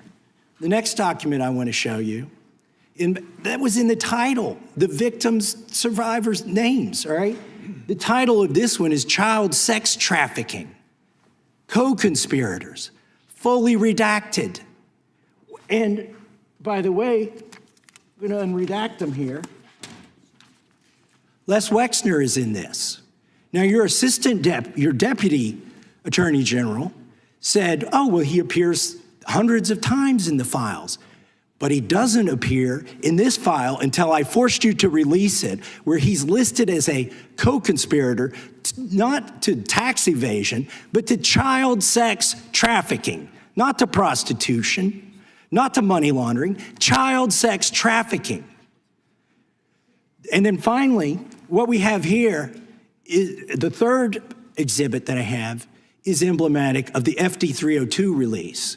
These are the documents that we need that you're holding on to and over-redacting because they have the names of the men who are implicated. How do we know? Because the survivors gave testimony to the FBI, and it's in there. And what happens when you go to the portal at the DOJ to look at what's behind this redaction? Another redaction. So we can't even see them. And then there's some of these files you've pulled down from the website that we will never see because we can't search the redactions. So I have several questions for you. Who's responsible? Are you able to track who in your organization made this massive failure and released the victims' names? Are you able to track who it was that obscured Les Wexner's name as a co-conspirator in an FBI document? Do you have that kind of accountability? I believe Wexner's name was listed more than 4,000 times. Yeah, I already told you that. This is where he's listed as a co-conspirator. Can I finish my answer? Come on, let me finish my answer. We corrected that within 40 minutes. He was already, you're acting like everybody's trying to cover up Wexner's name. Reclaiming my time. I'm going to answer this question. Reclaiming my time. Mr. Chairman. This isn't how this works. Can I have my time back? Mr. Chairman. The gentlelady can give her answer. The time belongs to the gentleman from Kentucky. All right, I'm reclaiming my time. Can I give my answer? So I'm going to put the language of the bill up on the screen. Chairman, may I give my answer on that? It's a political joke, and I need to give my answer on that. We'll let the Attorney General respond, and then the gentleman can move to his next question. It's my time. Within 40 minutes, you asked me a question. Within 40 minutes, Wexner's name was added back. Within 40 minutes of me catching you red-handed. There was one redaction out where of he's over listed as a co-conspirator. and we invited you in. This Show guy has Trump derangement syndrome. He needs to get, you're a failed He politician. You need to get I want you to watch the video. Mr. Chairman, please restore his time and remind the witness of the rules here. There is no credible information. None. If there were, I would bring the case yesterday that he trafficked to other individuals. Is that your position as well? My position is any victim who comes forward, of course, we would love to hear from them. 1-800-CALL-FBI. Did you ask Merrick Garland that the last 4 years? Did you talk about Epstein? I am reclaiming my time. I'm glad you're years? asking about Merrick Garland. You don't get to reclaim because time this when is you don't- bigger than when you can't- Watergate. when I don't answer a question the This way you goes want. over 4 administrations. You don't have to go back to Biden. Let's go back to Obama. Let's go back to George Bush. This cover-up spans decades, and you are responsible for this portion of it. And that's now, where the I want to most know at what transparent- point did the FBI and the DOJ decide that Lex Wessner was not a co-conspirator? Because our Epstein Files Transparency Act requires you, please put it back on the screen, please, to release the internal decision about whether to prosecute him or not, and it's not in the files, and it's not in the files for any of these other men. Time of the gentleman has expired. May she answer? And he's a hypocrite because he voted against the ban that we were talking about on deep fake AI porn. Only 2 people voted against it, and you were one of them, hypocrite. The gentleman's time has expired. She didn't answer the question. Mr. Chairman, Yeah, I would, order. Mr. Chairman, could she answer the question? Chairman, I was wondering, The gentlelady's allowed, the Attorney General's allowed to respond the way she wants to respond to any member's questions, Republican, Democrat. All right, I have unanimous consent request. Gentleman's recognized for a UC. All right, this is an example. I'm submitting these 302 forms that are entirely redacted, even when you go to look at them. Without objection. I'm submitting a witness statement that implicates Les Wexner. Without objection.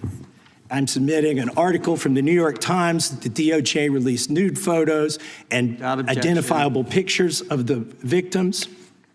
I'm submitting a letter from A.G. Bondi to Kash Patel, imploring him to quit keeping the files when you found out that they were keeping files from you, because they're still redacting files that you... Chairman, are we going to recess for votes? Yes, we are. I'm submitting for unanimous consent a document of 17 individuals who've resigned because of the Epstein files. Without objection.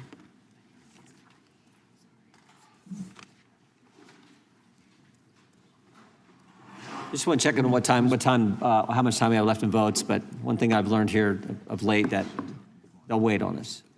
How much time do we have? Oh, they just called. Okay. The chair now recognizes the gentleman from Maryland. And thank you, Mr. Chairman. I want to start by saying I appreciate what you said, Attorney General Bondi, and you said it to me personally, that you take the personal security of every member of Congress seriously and that people can contact you about that. And in these times, that's a very serious matter. So I thank you for that. Article 2, Section 1, Clause 7 of the Constitution is the Domestic Emoluments Clause. And it says that the president is limited to his salary in office and cannot receive any other money from the federal government while he's in office. It cannot be increased by $1. This president is the first president in U.S. history who has repeatedly sued the federal government for $230 million for the judicial search warrant at Mar-a-Lago, which was perfectly lawful and was never struck down. But now he's suing the IRS for $10 billion. He's suing the IRS for $10 billion, which I think is around 80% of its annual budget, because his tax returns were leaked. And they were illegally leaked by a private contractor who actually is in prison now, Charles Littlejohn.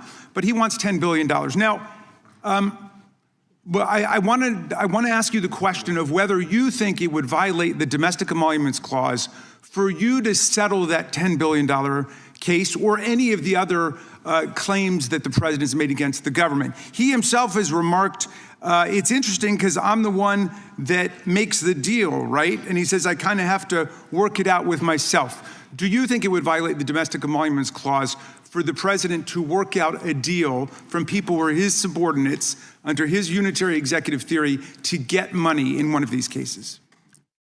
I'm not going to discuss pending litigation. Okay, so theoretically you're saying because his privacy rights were violated in that tax case, and they were. I'm with the president on that. I mean, his Mar-a-Lago thing is ridiculous, but there's no doubt that his tax returns, despite the fact that he promised to release them, despite the fact that every other president released the tax returns, he suffered embarrassment when it showed that he hadn't paid taxes for several years, and he had a right for that not to happen. Now, I want to turn back to the Epstein survivors, because President Trump may have been a little bit embarrassed by the release of those tax returns. How much do you think the claims of these survivors are worth? As the good congressman from Kentucky just pointed out, there were lots of survivors who had decided, for reasons of their own, never to release their names. That determination was represented to people in Congress, and we built it into our federal law that their names could not be released, and yet you published their names, their phone numbers, their addresses, personally identifying information. If Donald Trump can get $10 billion theoretically from the Department of Justice, how much should these people get for a far worse violation of their privacy rights and a far greater danger established to them in their lives? Do you even know who Chase Mulligan is? You're so obsessed with, you don't, do you? I'm going to teach you the rules again. You're the Attorney General of the United States. We have rules here. You're obsessed with him. You're the Attorney General of the United States. You're obsessed with Donald Trump. You have Trump derangement syndrome.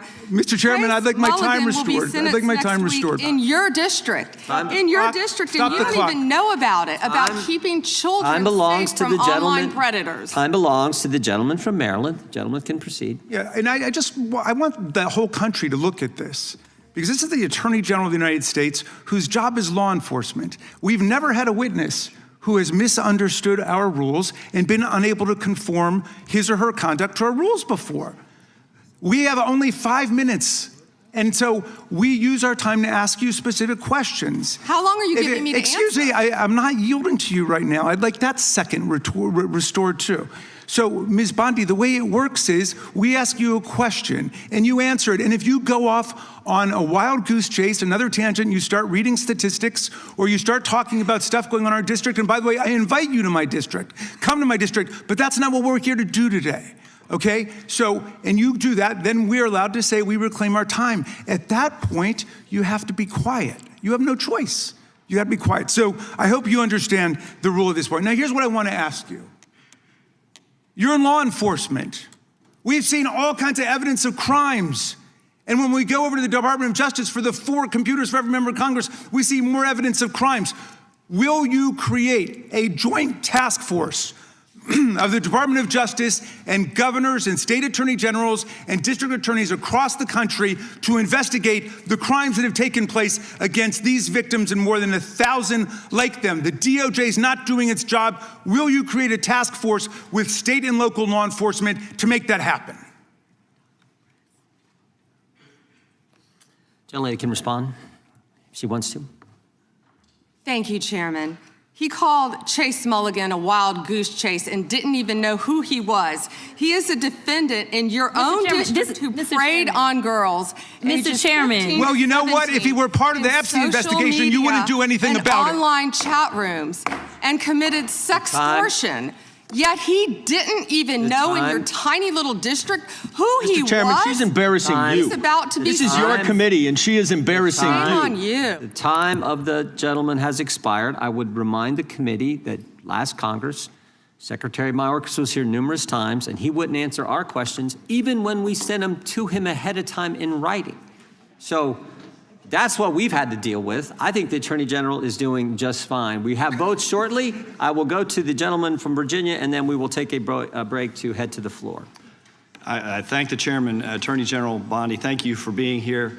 And I wanted to thank you for your work at DOJ in restoring the rule of law, encouraging transparency surrounding Jack Smith's partisan investigations into President Trump, declassifying information about the Russia collusion hoax, cracking down on sanctuary jurisdictions, and establishing the National Fraud Enforcement Division. Let me first go to securing the border and immigration enforcement. Our new governor has recently rescinded 287G cooperation between the state and ICE. Can you talk about, have you evaluated the public safety impact, how that would affect safety in Virginia to withdraw that support and what that would do to criminal activity involving illegal immigrants in Virginia?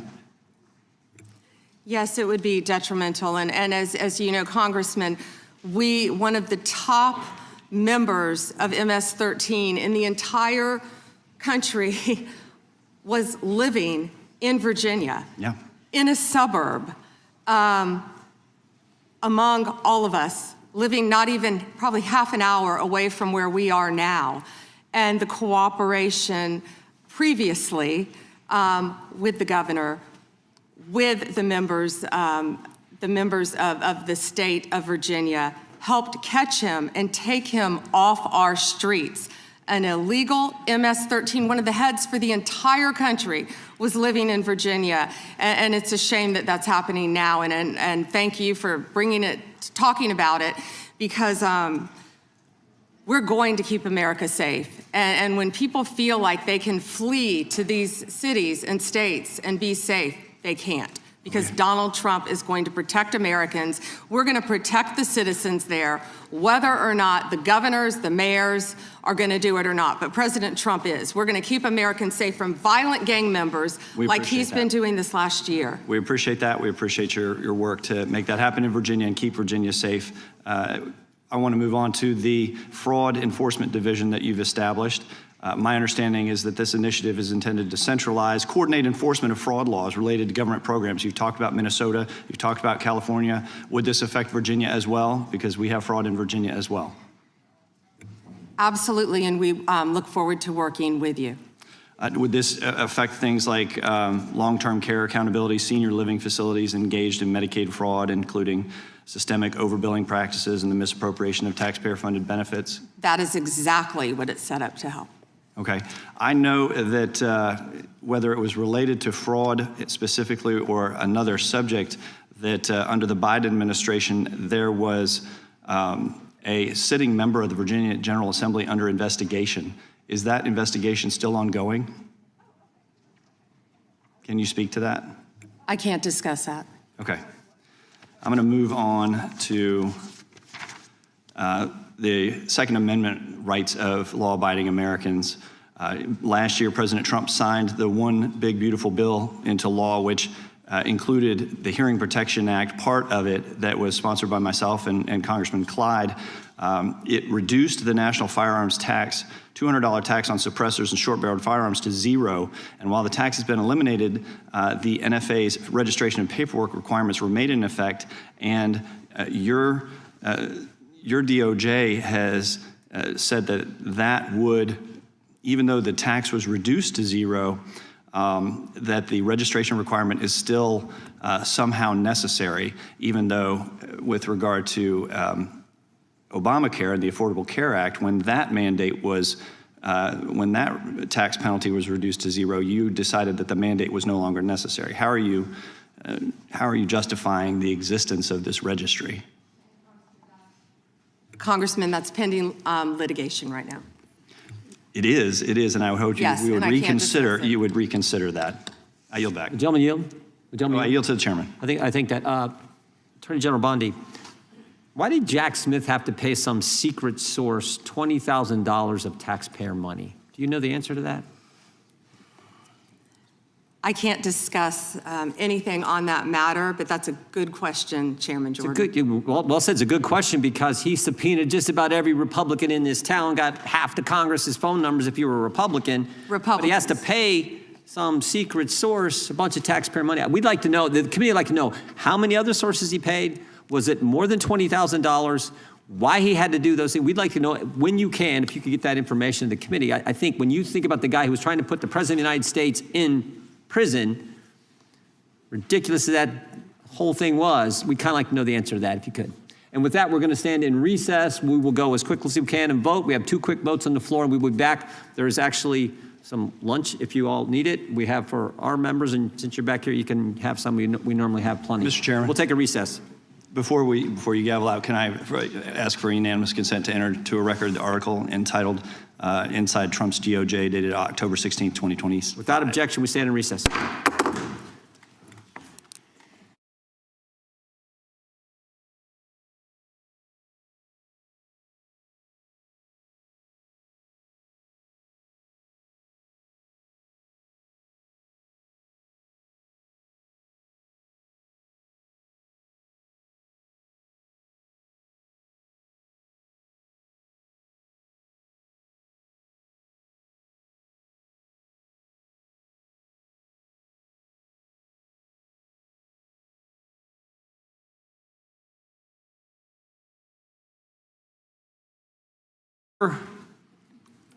And the gentleman from Colorado is recognized for 5 minutes.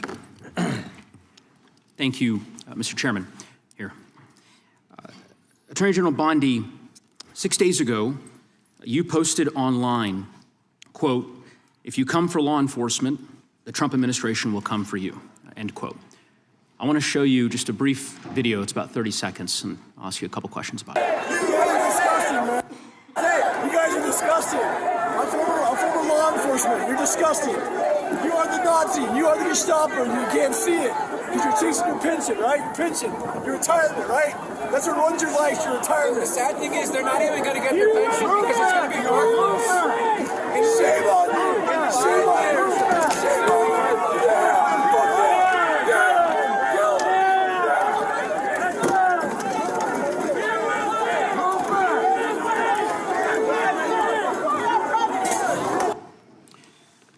Attorney General Bondi, that man works for you now, right? Who was that, Congressman? The man in that video, the one who was in the police-worn body cam footage, the one allegedly yelling, "Kill him," at police officers on January 6th, his name is Jared Wise. He does work for us. He works for you at the Department of he Justice. does. He does. This is an individual whom a federal grand jury indicted for 2 felonies and 4 misdemeanors related to his participation in the attack on January 6th. One of those charges was forcibly assaulting, resisting, opposing, impeding, intimidating, and interfering with police with the intent to commit another felony. This is who you choose as the chief law enforcement officer of the United States of America to hire at the Department of Justice. Someone on video yelling, "Kill him," at police officers, right? I believe he was pardoned by President Trump. Oh, he was pardoned. You're right. You're right. Pardoned by President Trump for his offense. Pardoned for yelling, "Kill him," at police officers. And yet you expect hardworking police officers across the country to believe that you take law enforcement seriously. You could imagine the reaction of so many folks across the country hearing the chief law enforcement officer of the United States refuse to even condemn what that individual whom you've now hired did. But in any event, let's talk a little bit about some of the other divisions within the Department of Justice and what's happened over the last year. You're familiar with the public integrity section of the DOJ's criminal division. I think it's referred to as PIN. Is that right? Yes. Okay. Do you know which presidential administration under which the PIN was first created? I can tell you what administration that the weaponization was ended under. I'll reclaim my time. This wasn't a trick question. You don't get to Madam Attorney reclaim General. your time. Madam Attorney General. Because I don't like it. Mr. Chairman, will you explain to the witness that he does reclaim his time? Because I don't answer a question to your satisfaction? Mr. Chairman. Madam Attorney General, the time belongs to the gentleman from Colorado. The president under which PIN was created was Gerald Ford. It was created after Watergate. I'm not asking a question, Madam Attorney General. The administration under which it was created was Gerald Ford. When you first started as the Attorney General of the United States, there were 35 people working in that office. There are now 2 people working in that office because you have gutted it. How many people work for the National Cryptocurrency Enforcement Team in the criminal division today? Can I answer the question about PIN? I've asked you a question. How many You've people asked work? me a question, but you don't How want many the answer. people work I'm not for the gonna answer your National questions the way you Cryptocurrency want. Enforcement Team? You won't answer how many I'll people? answer PIN. You. PIN will not be you know what? weaponized. You know what? What's Madam funny Attorney about General, this? I'll say to the chairman. What's funny about this? Chairman, you know what the answer is? And I think I understand funny why the about Attorney General this? does not want to answer the question.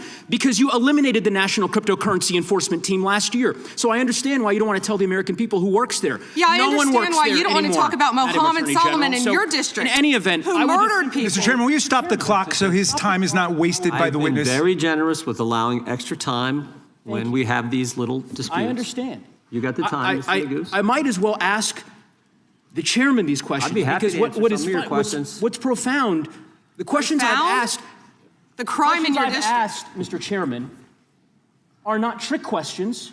They're not gotcha questions. They're actually basic questions about how the Department of Justice functions and the unwillingness of this Attorney General to answer them in good faith. When a member of Congress asks, How many people work at the National Cryptocurrency Enforcement Team and the Attorney General refuses to answer it? It is not a coincidence. It's because she eliminated the team. Why? Because her boss, the President of the United States, is making money hand over fist, $1.4 billion over the course of the last year through cryptocurrency holdings. I think what is happening at the Department of Justice is a disgrace, Mr. Chairman, and I would urge you to gain control of this hearing. With that, I yield back the balance of my time. Yeah. I would ask the gentleman, does he agree with the standing up of the Deputy Attorney General for dealing with fraud? That's something that's happened in this administration. First time. You talked about Penn. That happened with this Justice Department. We're talking about this committee. Mr. Chairman, had you answered the question, had the Attorney General answered the question in that way, perhaps this hearing would have some modicum of resembling something that has typically been fairly conventional, an oversight hearing of the Department of Justice. The gentleman's time has expired. The gentlelady from Wyoming is recognized for 5 minutes. Attorney General Bondi, I want to express my gratitude to the President, you and your team for your continued efforts against extreme anti-energy policies taken by states and cities that serve only to increase costs on the American people. This is an issue of great concern for Congress as well as the consumers. At the behest of networks of non-governmental organizations and anti-growth activists, Democratic-controlled states and cities are enacting laws and pursuing coordinated lawsuits that would impose retroactive liability on energy producers for past global emissions based on speculative future climate change harms. The proponents of these plans call them climate superfund laws, but in reality, that is simply window dressing for taxes and fees imposed on consumers and businesses that don't even have a presence in these states or communities. But if you look at the billions of dollars they hope to gain from these efforts, the real goal here is to increase their already mismanaged state budgets by imposing fees on consumers and businesses in energy-producing states such as the state of Wyoming. I would describe this as the tobacco litigation on steroids. Vermont has enacted such a law, and another has recently gone into effect in New York. Similar laws are under consideration in a number of other states. Clearly, this problem is spreading. Would you agree that Congress has not authorized states to impose retroactive liability against energy producers and lawful carbon emissions? Yes. And would you also agree that protecting consumers is a core part of the DOJ's mission? Absolutely. Would you further agree that combating state policies that seek to hide and shift the true cost of programs like these onto consumers fits within your mission? Yes. So, Attorney General Bondi, fossil fuels are the foundation of the U.S. economy, and the recent winter storms underscored that gas, coal, and oil remain essential to grid reliability and heating our homes. Can you confirm that the DOJ is fully committed to using all available legal tools to stop these state and local level attacks on domestic energy production? Congresswoman, we are committed to that, and so is the entire administration. We talk about that a lot. Thank you. Thank you. The President's April 2025 executive order directed the DOJ to identify and act against state laws that burden U.S. energy production. What concrete actions has the DOJ and the administration more broadly taken to carry out this directive? Well, we filed 4 lawsuits. We're filing multiple lawsuits. Many things are pending within this office to carry that out. Okay. States continue to invent new causes of action to pursue state climate lawfare, as is evidenced by Michigan's recent novel claim related to antitrust violations.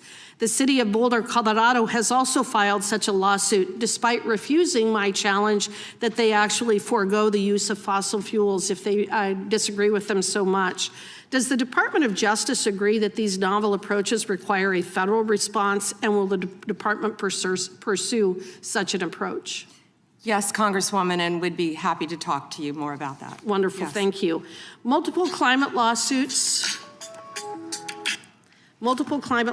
are now advancing toward trial, even in states that rely on those energy forms to provide heat and electricity for their citizens. In fact, in any community, they all rely upon fossil fuels in some fashion. Is the department actively considering intervention to protect federal supremacy over interstate emissions and energy policy? Yes, we'd be happy to discuss that with you. Thank you. And clearly, this is an area in which Congress has a role to play. To that end, I'm working with my colleagues in both the House and Senate to craft legislation tackling both these state laws and the lawsuits that could destroy energy affordability for consumers. To that end, are there any authorities or tools that DOJ and the administration don't currently have at their disposal that would be helpful in that effort that Congress could adopt? Well, we work with multiple agencies throughout the administration, but I'd be happy to talk to you about that more. Wonderful, Yes. thank you. I appreciate your effort in this regard. And may I have 20 Please. seconds of your time Please. before to address something? Yes. Thank you. Your colleague, Senator Neguse, didn't want to talk about crypto because he said I was a disgrace talking about crypto because he didn't want to talk about the tremendous crime in his jurisdiction. He voted no on preventing violence against women by illegal aliens. Yet, on June 1st, 2025, Mohammed Solomon attacked members of the group Run for Their Lives in Boulder, Colorado, where an 82-year-old woman sustained burns on over half of her body and eventually died from her injuries. I believe that she was a Holocaust survivor. She was. The time the gentlelady has expired, I yield back. the gentlelady yields back, and the gentlelady from Georgia is recognized. Thank you, Mr. Chair.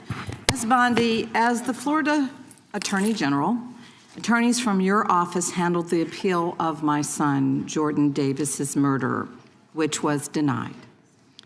As a result of the efforts of those attorneys under your watch, the court actually upheld the life sentence for a man who used prejudice as his defense for murdering my son and scarring his friends for life. Attorneys from your office, under your management, worked hard to remove a dangerous man from the community who terrorized innocent people like my son and his friends. The compassion and respect that my family received throughout that ordeal were critical in helping us keep faith in the rule of law and justice. Based on my experiences, I have seen how strong victim services, sustained investigations, and well-supported prosecutors can make a meaningful difference in the lives of families who are grieving and suffering. Ms. Bondi, just yes or no, would you agree that government officials should be respectful and supportive of victims' families as they mourn?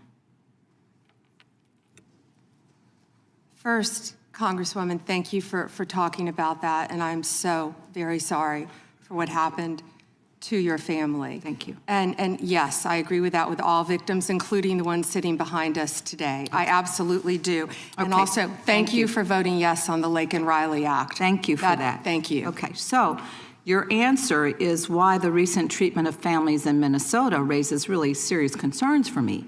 Because shortly after Mr. Alex Preddy was murdered, administration officials referred to him as an assassin and called Mr. Preddy the definition of domestic terrorism. They also lied about Mr. Preddy holding a gun and threatening officers. After Ms. Renee Good was murdered by ICE officials in Minneapolis, administration officials also accused her of being a domestic terrorist and investigated her wife in a clear act of retaliation. The statement Mr. Preddy's mother made after the murder resonated with me more than you'll ever imagine.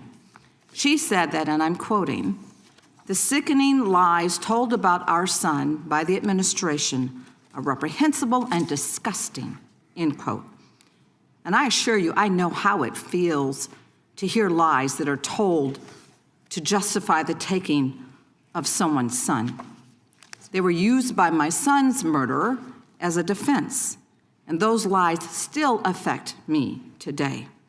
He was called a thug, and he was called a gangbanger. And the attorneys from your office actually defended my son's name, his memory, and defended his honor.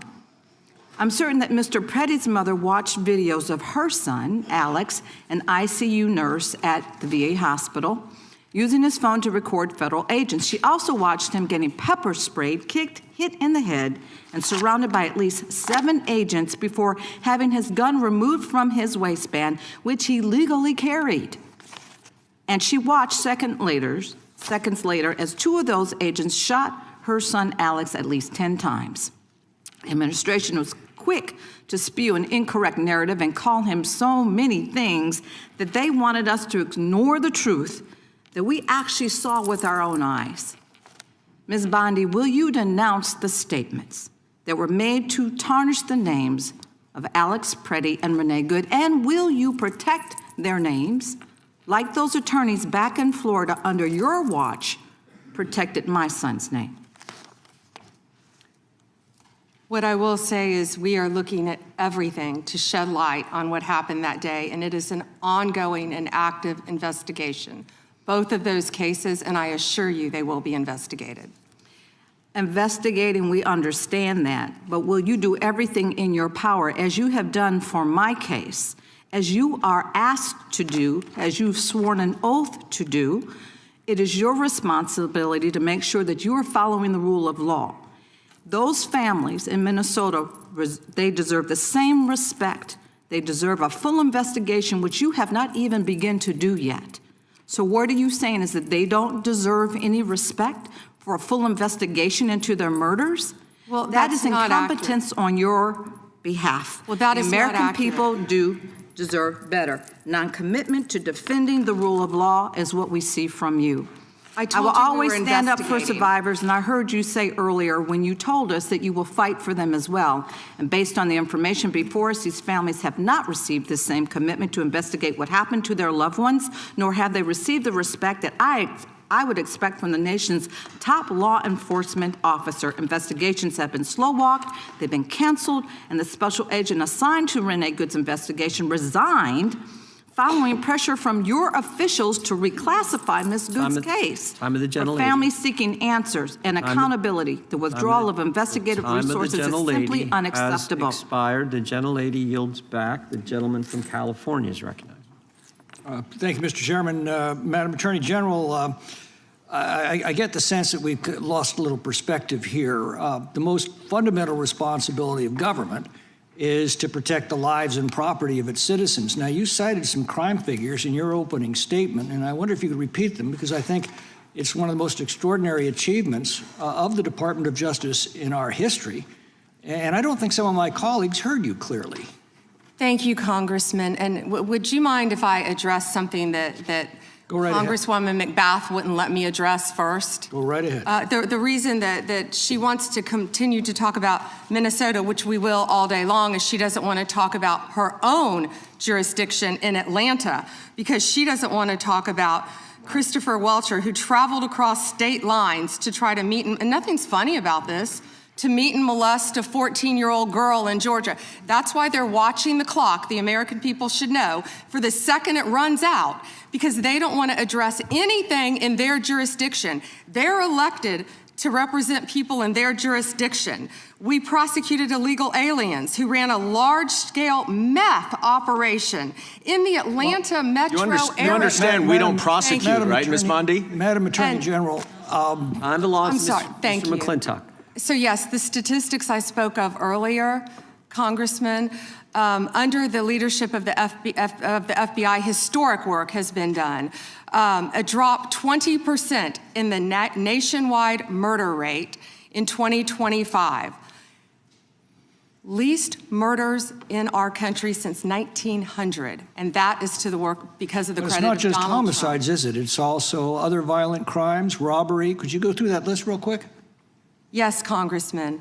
100% increase in violent crime arrest in 2025 compared to 2024. What's that done to the violent crime rate in the country? It's plummeting. 1,800 gangs. Wait a second. Do you mean to honestly tell us, and you're under oath, that if we take violent criminals off the streets, we end up with less crime? I certainly hope so, Congressman, and that's our goal, and that's an extraordinary concept, and I'm afraid it may be lost on some of our Democratic colleagues. I look at these numbers, and they're absolutely staggering. It didn't happen by accident. It happened because of specific policies that you've implemented this year. And you mentioned a few of them. Would you continue? Over 6,000 child victims located, 22% increase. Over 1,700 child predators arrested, 10% increased. Over 300 human traffickers arrested. Let me jump down to DEA right now. That was just FBI.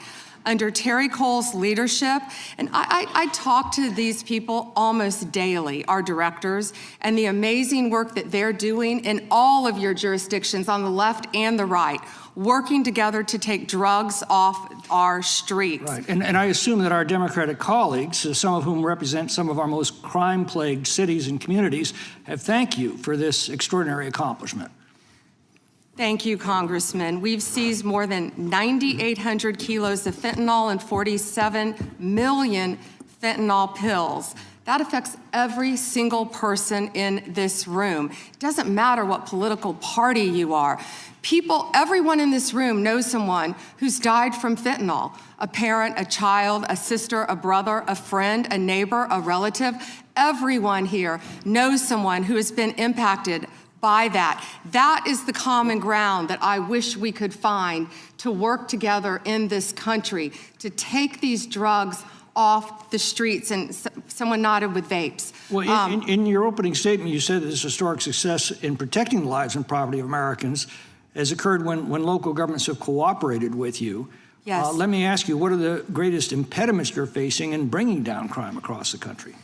Well, when local governments, of course, do not cooperate with us, and that's where criminals flee, in jurisdictions where they know they will be protected by local governments.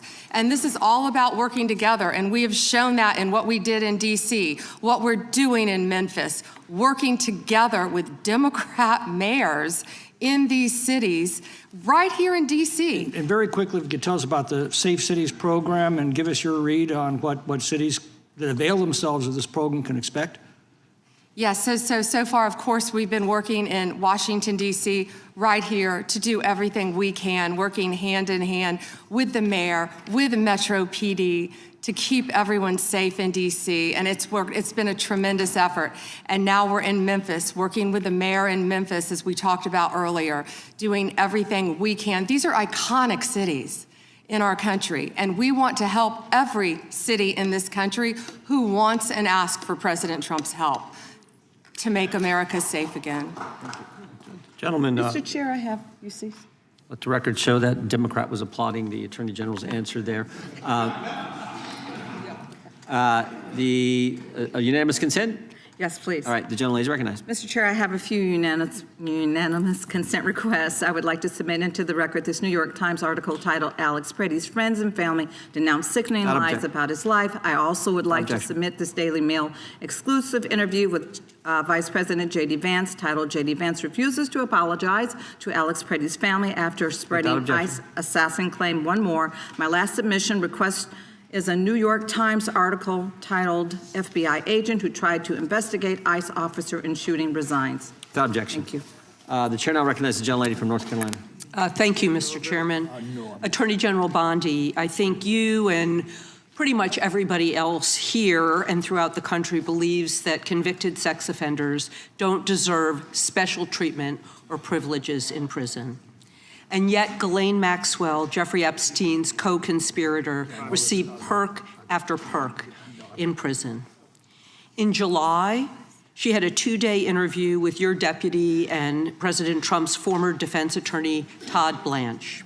Just days after that, Maxwell was transferred from a federal correctional institution in Florida to a minimum security camp in Texas, which she, as a sex offender, would normally be ineligible for. At this new facility, as the ranking member talked about, and by the way, it's nicknamed Club Fed, we've heard reports that she's been afforded special privileges: puppy time, private workouts, personal mail, secretarial services. Attorney General Bondi, does a convicted sex offender like Ghislaine Maxwell deserve special treatment and privileges in prison? Yes or no? Let me be crystal clear on this. No. And Thank you. Let me keep going. No, let me keep going. Perfect. Well, I did not know she was being transferred. I asked you yes or no. She was not transferred to a lower Mr. Chairman, please stop the clock and remind the witness of the rules. One rule she needs to understand and I'm glad here. that we're agreeing. So when we're agreeing, we can move on to some other things. When but we're I not want you to know that every time she does get these perks, and it's been publicly reported, that the folks she's abused, the survivors who are sitting here, they see themselves as being denied justice. They feel re-traumatized. And I'm glad that we agree on that. But she should not be in that prison. And she needs to be moved back to a maximum security prison as soon as possible. But what she has told another committee here is that she won't cooperate with them unless she gets clemency from Donald Trump. It's just crazy to consider that she can be wielding this kind of influence within the administration. But that begs the question, who ordered her to be transferred to the minimum security prison that she was ineligible for? Who signed off on the special privileges? Was it Mr. Blanche? Was it one of your other subordinates? So please, can you tell us who sent her there, since you don't agree she should be there? I said I do not agree she should receive special treatment. She was transferred, I learned after the fact, to the same level facility, and that is a question for the Bureau of Prisons. I was not involved in that at all. The same level facility, I don't know why, but you know, instead of talking about Ghislaine Maxwell, who hopefully will die in prison, you should be talking about Irina Zarutska. I have a couple of died other on a subway. Right, and I absolutely... You don't talk about that. I have been talking about it and actually helping with these issues. But we're going to move back to you. I bet we are. Yes, of course, because you're here to testify. That's what the whole point of this endeavor is. So of course we're moving back to you. It is all about you. So as we've heard, she took the fifth in response to every single question in that committee hearing. And her lawyer dangled the offer of clemency. Should Donald Trump pardon or commute her sentence? Should she be released from prison, yes or no? You said you hope she dies there, so I'm hoping the answer is no. I already answered that question. Good. I'm very glad. I really like this bipartisan agreement about what should happen with you. But you don't want to talk about Irina Zarutska. You don't want to talk about I talk about murdered her all by the a time, violent crime but offender I am not in here your to jurisdiction. testify before Congress. You are. That is your job today. That's what you're getting paid for. With attack. I want you to know that your own DOJ employee, he's recently been demoted and had some other problems, advises on pardons. Do you think he will be advising Mr. Trump on any kind of clemency or pardon for Ghislaine Maxwell? I'm not going to speculate, and you couldn't even identify properly. That's why you don't want to talk about Irina Zarutska. You couldn't properly identify her relative. I absolutely it's embarrassing. Have been, and her family, by the way, appreciates all of the condolences, all of the help, everything that our law enforcement in North Carolina has been doing to help her family. Her family feels well treated. Thank you, and I yield back. Ms. Lady yields back. Gentleman from California is recognized. I'd ask unanimous consent to enter into the record an article by former Attorney General William P. Barr entitled, "Why Pam Bondi Didn't Publish All the Epstein Files in 30 Days." The answer is simple. It was not possible, from the Wall Street Journal. Well said. Without objection, the gentlelady from Florida is recognized. Thank you, Mr. Chairman. I'm sorry. Yes. May I respond 20 seconds to something that Congresswoman Ross said? Go right ahead. Thank you. She also opposed a sex offender registry as head of North Carolina ACLU. Thank you. Thank you, Madam Attorney General. And I'd like to pick up where you left off a moment ago, because we convene here today as a committee for the stated purpose of conducting oversight of the Department of Justice. And so it's critical for us to focus first on the mission of the department and assess your success in discharging it. So the mission of the department is to enforce federal law, defend the rule of law, and protect the American people from violent crime, terrorism, drug trafficking, fraud, and exploitation, to promote public safety. And what we have heard today unequivocally is that President Trump's Department of Justice, under your leadership, Attorney General Bondi, is doing exactly that. Just a moment ago, you shared with us some incredible statistics that the United States, under your leadership, has achieved the lowest murder rate in 125 years. That in the first year of this administration, murder is down 21%, robbery is down 23%, carjacking down 43%, and gun assault down 22%. That is what public safety looks like. Under your leadership and that of President Trump, you've located more than 6,000 child victims of trafficking and exploitation, arrested 1,700 child predators, and apprehended more than 300 human traffickers. Significant increases. And those aren't just statistics. Those are precious lives that your department and the men and women of federal law enforcement have saved. Madam Attorney General, you've mentioned a couple of specific criminal trends during this hearing that I'd like to discuss with you further, because one of our important roles in Congress is making sure that our laws and our law enforcement stay ahead of predators as technology evolves. I lead legislation in the House, along with bipartisan co-sponsors on this committee, to make sextortion a clearly defined criminal offense. We actually passed that out of the House of Representatives. We have a bill to promote Operation Renewed Hope to help rescue more child victims, and the Defiance Act to provide legal recourse to victims of deepfake AI intimate images. I would love to hear your perspective and what you are seeing related to these technology-based criminal trends, sextortion and AI deepfakes. What are you seeing at the Department of Justice, and why do you believe that efforts to combat these types of crimes are important?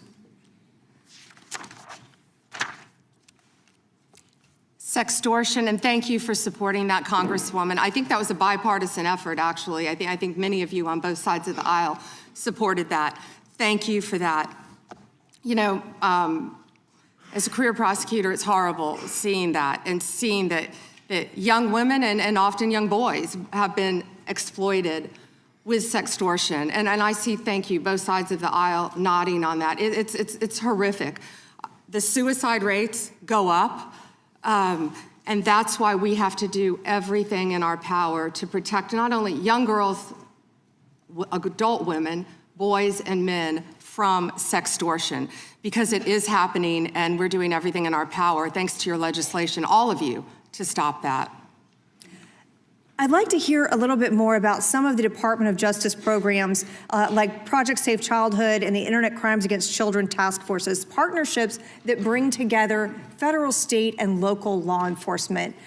Sometimes the work between those law enforcement groups together really creates some incredibly powerful outcomes and some great success stories. I know you, as Florida's Attorney General, had a tremendous amount of leadership in our state trying to make sure we were taking care of children, also the elderly, protecting them from fraud, ending drug trafficking. Tell us a little bit about some of those departments within DOJ. Yeah, when you talked about Project Safe Neighborhoods, we've done a lot of that in Florida when I was state AG, and actually back when I was a state prosecutor prior to being Attorney General. That is so important. I feel like what we've been doing in DC too, with the Take Back DC and Make DC Safe Again, is similar to that. Going into the neighborhoods, working with the community, seeing law enforcement officers out there playing basketball with kids who live in the neighborhood. It's pretty remarkable what we've seen firsthand. Citizens in Memphis saying that they appreciate, they can walk outdoors now and they feel safe.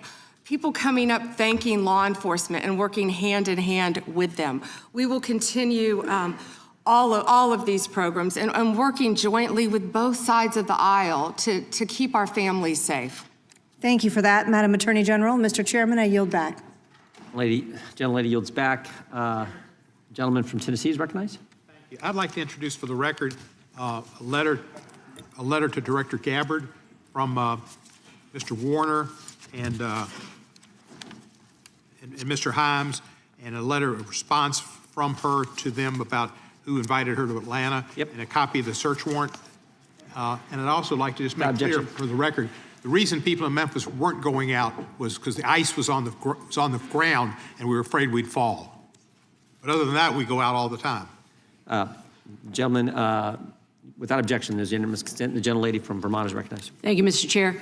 Attorney General Bondi, according to your department, a child is sexually abused in the United States every 9 minutes, and the vast majority of survivors never get justice. And that's one of the reasons why I think the Epstein case has resonated so deeply with so many Americans. And the other reason, I think, is because it has revealed a two-tiered system of justice. And the powerful are protected, and the survivors rarely get any accountability. And the Epstein files contain evidence of a multi-decade international criminal conspiracy involving some of the wealthiest and the most powerful people in the world. There's evidence of financial crimes, political corruption, sex trafficking, and of course, horrible sexual abuse. And I want to remind everybody, this isn't a game. These are real people, people who have suffered, who are sitting here with us today, and they deserve answers, and they deserve accountability. And I'm here to try to get some for them.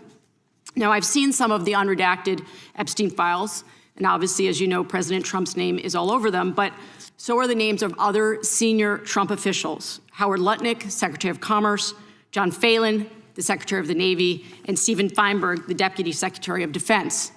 These men were appointed by President Trump to senior positions in his administration. All of them have clear and confirmed ties to Jeffrey Epstein. Attorney General Bondi, yes or no, has the Justice Department asked Secretary Lutnick about his ties to Epstein? Excuse me. Secretary Lutnick has addressed those ties himself. I'm asking you, has the Justice Department specifically asked Secretary Lutnick about his ties to Jeffrey Epstein? He has addressed those ties himself. Has the DOJ asked Secretary Phelan about his ties to Jeffrey Epstein? I don't know whether he has addressed those or not. Has the Deputy Secretary Feinberg talked to the Department of Justice about his ties to Jeffrey Epstein? Yes or no? Has the Department of Justice talked to Deputy Secretary Feinberg about his ties to Jeffrey Epstein, which are clearly spelled out in the files? It's a very simple question. It's not a trick question. I'm just asking you. Yeah, I'm stunned that you want to continue talking about. Oh my gosh. Epstein Okay, instead I'm of a Border reclaiming my Patrol time. I'm agent asking murder. you not a trick question, a simple question. Okay, so what is clear is we have evidence. Do you know who Chris Malin is? We have evidence that 3 senior officials within the Trump administration have ties to Jeffrey Epstein. And what does ties mean? I can conclude What does from what ties you are mean? saying that you have not talked to them. What does ties mean? Can I you think define Americans would be shocked to learn that you are not interested in talking with these officials who have ties to Jeffrey Epstein. What does across ties the mean? world, Can you define that? across the world, Can you prominent define men ties? who've been exposed in the files have resigned their jobs in disgrace, and that's a good first start. And that same Disgrace is standard, not saying the word this Chris same Malin. standard should apply here. And Americans want accountability. Who is Chris Malin? Was the president he? aware? Please stop talking. It is not your time to ask was questions. It is not your time. I'm reclaiming my time, Mr. Chair. One second. Time belongs to the gentlelady from Vermont. Was the president aware of Secretary Lutnick's ties to Epstein when he chose him to lead the Department of Commerce? Was he aware? Chris Malin was a Border Patrol agent. Okay, so He I'm was going to shocked, conclude and that she the president, in never fact, mentioned did him know about his in ties her because district. he was the next door neighbor. Shame on you. Oh, for goodness sakes. You're this from is a tiny, pathetic. beautiful This is state. pathetic, Mr. Committee Chair. will be in order. I am not asking trick questions here. You The got your American 5 people minutes. have a right to know the answers to this. These are senior officials in the Trump administration.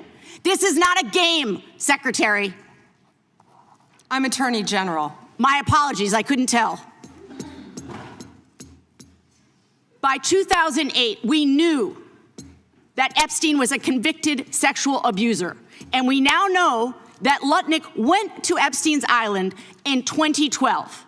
How was that not a deal breaker for the president? And why aren't you asking questions of the Commerce Secretary about what he saw when he was at the island, which he lied about Not ever going to. Why are you not asking these questions? And I see that my time is almost expired, so I will say this. Do the right thing, Attorney General. Meet with the survivors. They have been asking for a year. Meet with the survivors. Do the right thing. I yield back. Gentlelady yields back. The gentleman from South Carolina is recognized for 5 minutes. May I have 20 seconds of his time? That'll be up to the gentleman, but. Absolutely, Madam. Thank you. Thank you. I was curious if you, Congresswoman, asked Bill Clinton that. Didn't see one tweet, not one. I didn't see one tweet when Joe Biden was in office about Bill Clinton. Didn't ask Merrick Garland anything about Epstein, not once. When he was weak sauce. And also, I want the record to reflect that, you know, with this anti-Semitic culture right now, she voted against a resolution condemning. Oh, he is Jewish. I just want to be clear. Oh, do you want to go there, Attorney General? Or do you want to go there? Are you serious? Talking about anti-Semitism to a woman who lost her grandfather in the Holocaust? Really? The committee will be in order. Talk to Jared Wise about anti-Semitism. The ranking member knows that. Can I get like 30 seconds back, you know? Yeah, I've been, I think the whole committee knows I've been very generous in making sure everyone gets their 5 minutes in the same. General, I'm going to talk about sanctuary cities for a second, which limit the federal government's ability to enforce immigration law. They're kind of a new thing that Democrat jurisdictions are doing. They're in violation of federal law. During President Trump's first term, he rightly targeted sanctuary jurisdictions to try to force them to cooperate with federal immigration law. Federal immigration law, mind you, that was voted on in 1996, most recently, in a bipartisan Congress, signed by a Democrat president. But they are in violation of that law. These states and jurisdictions feel entitled to certain grants, of course. Y'all are combating that. Do sanctuary policies limit the federal government's ability to accurately estimate how many criminal illegals are in the country? Yes. Thank you. This means that the number of illegals could be higher, probably higher. Does this hurt the federal government's ability to carry out immigration laws designed by Congress? Yes, Congressman. In your opinion, do you believe that the Biden-Harris administration and Democrat pro-sanctuary policies make our communities safer and for the American taxpayer? Do sanctuary policies make our communities safer? No, Congressman. I want to do a brief video to highlight sanctuary cities.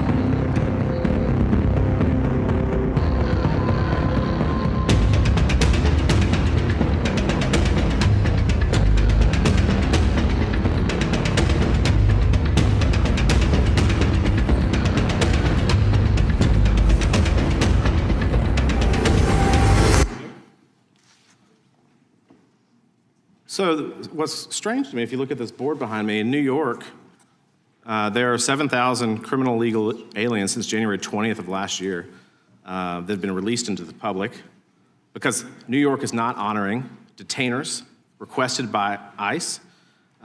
California, similarly, has released 4,500 criminal illegal aliens. There are 33,000 under detainer in California alone. And of the people released, I think it's remarkable that those released in New York, 29 homicides, 2,500 assaults, almost 200 burglaries. These are people that are released into our community by these states that refuse to cooperate. Last August, Michael Jordan Castellano Fonseca, a criminal illegal alien with ties to Tren de Agua, shot 2 people in front of 5 children in the sanctuary state of Colorado. DHS lodged a detainer on him.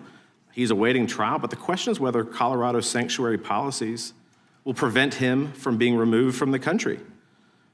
Yes or no? Do you think that sanctuary jurisdictions, if they cooperated with ICE, those illegals in custody could be transferred to ICE properly instead of being held in taxpayer-funded jails and then released into our community? Yes, Congressman.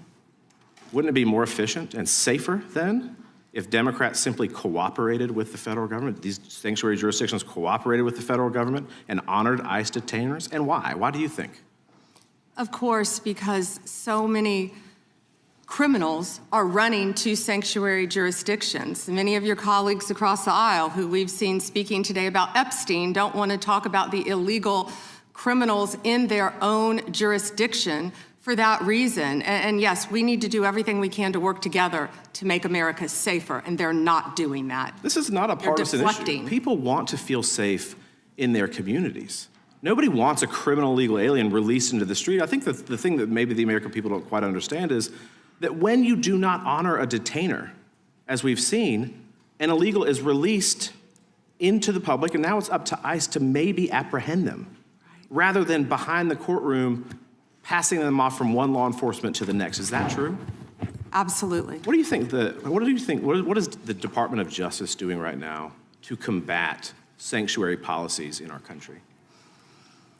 We're doing everything in our power, obviously, to combat that. Donald Trump is doing everything he can because we are going to make America safe. We are going to get illegal criminal aliens out of this country. We're going to get the gangs out, TDA, MS-13, all of the gangs in this country. We're going to get the drug dealers out and the drugs, and that's what we've been fighting to do. And I wish we could do it on a bipartisan basis, but they just can't do it. And the decrease in numbers speak for themselves. Thank you for your work. Gentleman's time is... Mr. Chairman, we have some UCs, if that's okay.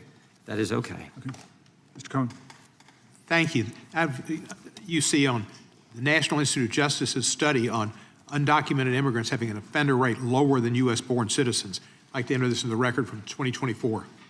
Without objection. And I have several myself, Mr. Chairman. The Guardian, January 26, 2026, why is Trump granting clemency to convicted fraudsters? Objection. January 20, 2026, NBC, Trump's pardons forgive financial crimes that came with hundreds of millions of dollars in punishment. Objection. Washington Post, December 19, 2025, Trump's pardons wipe out payments to defrauded victims. Without objection. And finally, May 30th, 2024, Trump found guilty by Manhattan jury on 34 felony counts of fraud. Without objection. The gentleman from Illinois is recognized. Thank you, Chairman. Attorney General Bondi, glad you finally made it here after hiding for 4 months from this committee. I understand why you're hiding from us. Chairman? You're one of the worst attorney generals in our history and an instrument of Donald Trump's lawless authoritarian agenda, and I'm glad the American people are seeing who you are, how you act, and the lack of good values. You weaponize the Department of Justice to target immigrants, working families, and anyone that Trump deems an enemy of the state, all to protect real powerful criminals, including in your administration. My Democratic colleagues have focused on your cover-up of the Epstein files and your passion for protecting pedophiles and child traffickers. That alone is grounds for impeachment. But there's so much more to your corrupt tenure as Attorney General. You directed prosecutors to investigate elected officials in welcoming jurisdictions, and you got thrown out of court when you sued Chicago, Cook County, and Illinois. You directed prosecutors to prioritize low-level immigration cases while gutting enforcement against corporate criminals and public corruption. You revived draconian law of 1798, which should be repealed to illegally send people to a torture prison in El Salvador. You fired over 100 immigration judges, including the assistant chief immigration judge in Chicago, without cause, and installed unqualified military judges whom you instructed to deny asylum in violation of the law. You prosecute the president's enemies like Jim Comey and Tish James while giving impunity to federal agents who are murdering and brutalizing and terrorizing constituents, including in Chicagoland, in my neighborhood. I saw it last year firsthand. You and Kash Patel covered up the murder of Silverio Villegas Gonzalez in my district by ICE agents. You tried to investigate Renee Good instead of the ICE agent who murdered her, and you tried to cover up the murder of Alex Peretti by CBP agents. You bring fake charges against protesters like the Broadview Six and Marimar Martinez, whom your administration labeled a domestic terrorist. This is the Montessori teacher who lives in my district, while protecting thugs who terrorize us and DHS authority. That's what you do.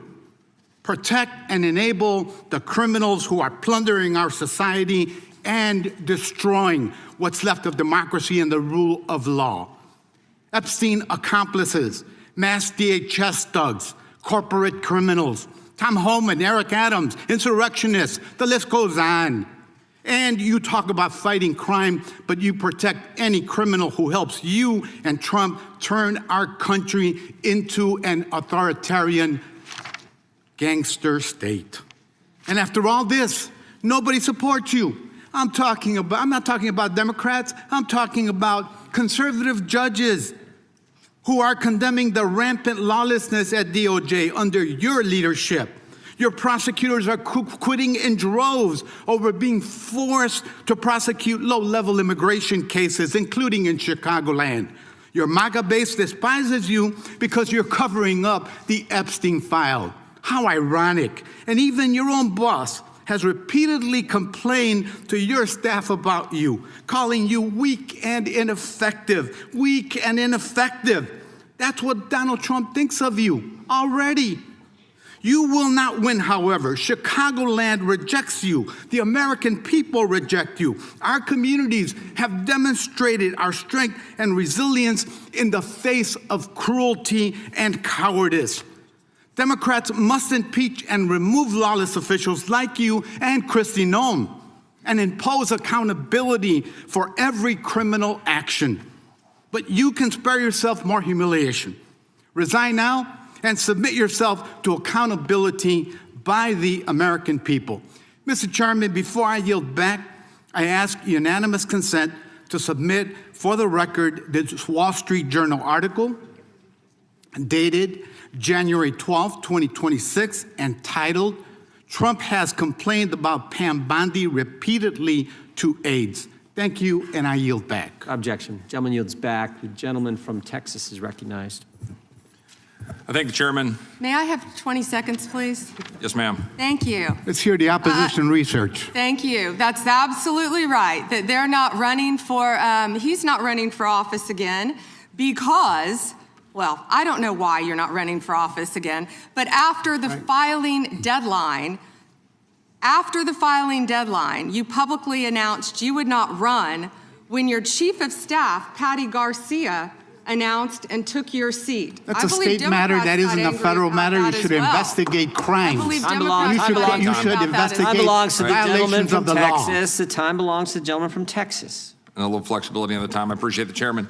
Madam Attorney General, am I correct that under your leadership, the Department of Justice has prosecuted cases of non-citizen voting? So it's false, as some of my Democratic colleagues have claimed, that it doesn't happen.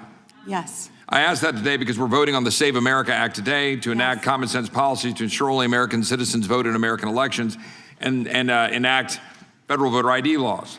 But it's true, for example, that in just this month, a federal grand jury in Newark indicted 2 men with illegally voting in federal election and making false statements. Mohammed Muzammil and Mohammed Shakil were non-citizens at the time they registered to vote. This happens, it happens regularly, and you're prosecuting those crimes, correct? Yes. But does that prosecution of those criminals overturn their previously cast votes? That's all pending. But it does not overturn votes that they've cast, right? So passing the Save America Act would help deal with that problem. Yes, Congressman. Second question. As Attorney General, you're in charge of the Executive Office of Immigration Review, correct? Yes, Congressman. The Biden-Mayorkas regime caused the immigration court case backlog to explode, correct? Explode. Does that sound about right, that in September of 2020, 4 months before President Biden took office, there was a backlog of 1.5 million cases, but by the time President Biden left office, the backlog reached nearly 4.2 million cases? It sounds about right, but I don't have the exact numbers. It would be accurate to say that most individuals who file for asylum have a meritless or fraudulent claim? Most. I don't have the numbers. Oh, so does it sound correct that of the asylum cases adjudicated in FY 2023 under the Biden regime, that only 14% resulted in an asylum grant and only 12% in fiscal year 2024? Does that sound correct? It sounds correct. I'm sorry, I don't have the numbers. Could you get that information to us to verify that data? I'll get all that information to you.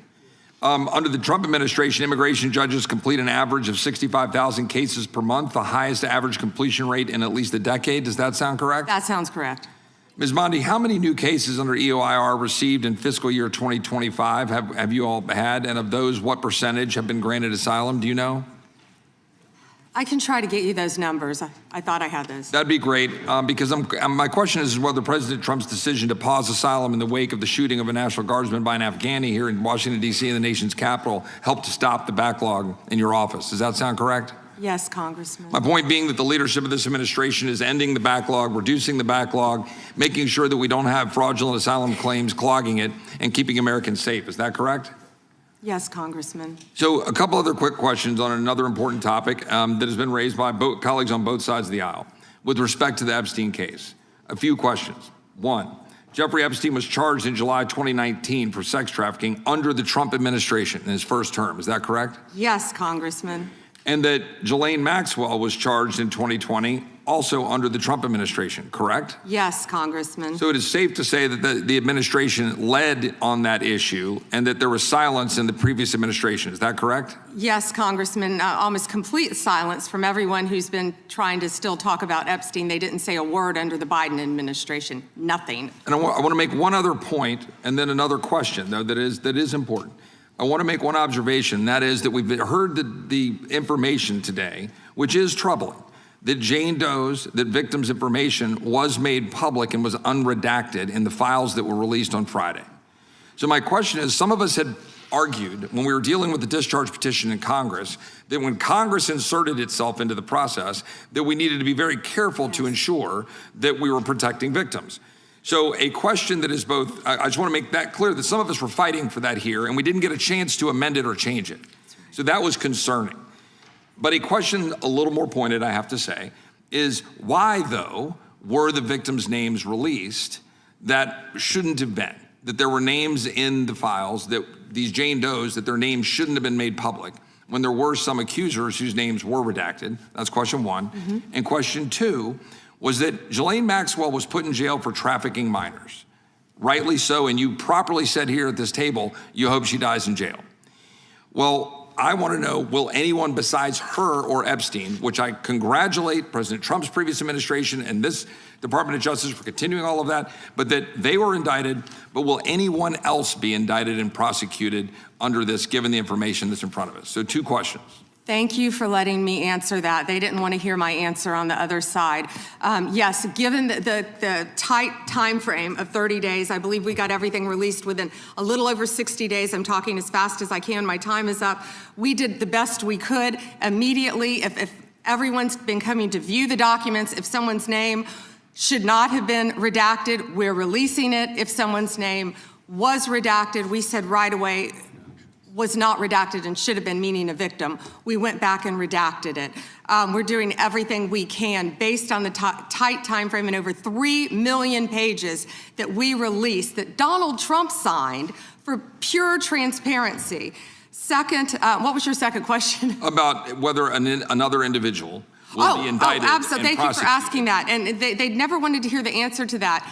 We have pending investigations in our office. Time of the gentleman has expired. Unanimous consent request from the gentleman from Pennsylvania. Thank you. I have several UCs as receipts. I'd like to have unanimous consent to introduce the National Security Presidential Memorandum 7, dated September 25th, 25. No objection. The Bondi Department of Justice memo dated December 4th, 2025. No objection. An article from Newsweek entitled DOJ Deletes Study Alleging Rise in Far-Right Terrorism, dated September 18th, 2025. Without objection. Notice article from October 3rd, 2025. Trump's directive on organized political violence could lead to increased surveillance of his critics. Without objection. Washington Post article, September 25th, 2025. Trump targets domestic terrorists, but only mentions the radical left. Without objection. Idaho Capital Sun, October 18th, 2025. Rest easy, Idahoans. The No King demonstrators are American patriots. Without objection. Attacks on freedom of speech, what nonprofits need to know, published by the National Council of Nonprofits, the largest network of nonprofits in America. Without objection. The Freedom from Religious Foundation warns that Bondi memo weaponizes federal law enforcement against non-Christians and dissenting viewpoints. Without objection. A Ken Klipperstein blog from January 28th, 26, ICE's secret watch lists of Americans. Without objection. And an Intercept article from February 2nd, 26, Trump calls his enemies terrorists. Does that mean he can kill them? Without objection, the gentleman from Florida is recognized. Thank you, Mr. Chairman. Good morning, Attorney General Bondi. Good afternoon. Oh, you're right. Good afternoon. It's been a long day. I wrote this morning.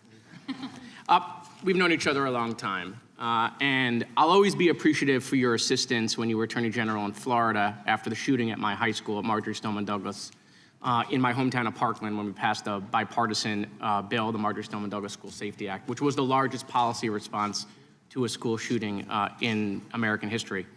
Your department also prosecuted to the fullest extent of the law a constituent of mine and former felon that had plans to kill me when he was picked up by law enforcement after he was target practicing in his backyard with 2 rifles, a scope, a silencer, 3,000 rounds of ammunition, an anti-Semitic manifesto. My name was the only name on their target list, and my kids found out about this from their friends at school. So thank you. However, the most transparent administration in American history. Before Trump, we didn't know the word transparency, apparently. It's been 12 months since you gave Republican influencers part 1 of the Epstein files. You said the list was on your desk. Then a memo came out and said that there was no list. Phase 2 of the binders never happened. The President of the United States says the Epstein thing is a hoax. He blasts his own base for wanting the release of the files. He blamed Barack Obama. Republicans voted against the release of the files in the Rules Committee. Then they refused to even return to the Rules Committee until they could be protected from future votes on the release. Speaker Johnson sends Congress home a day early before break.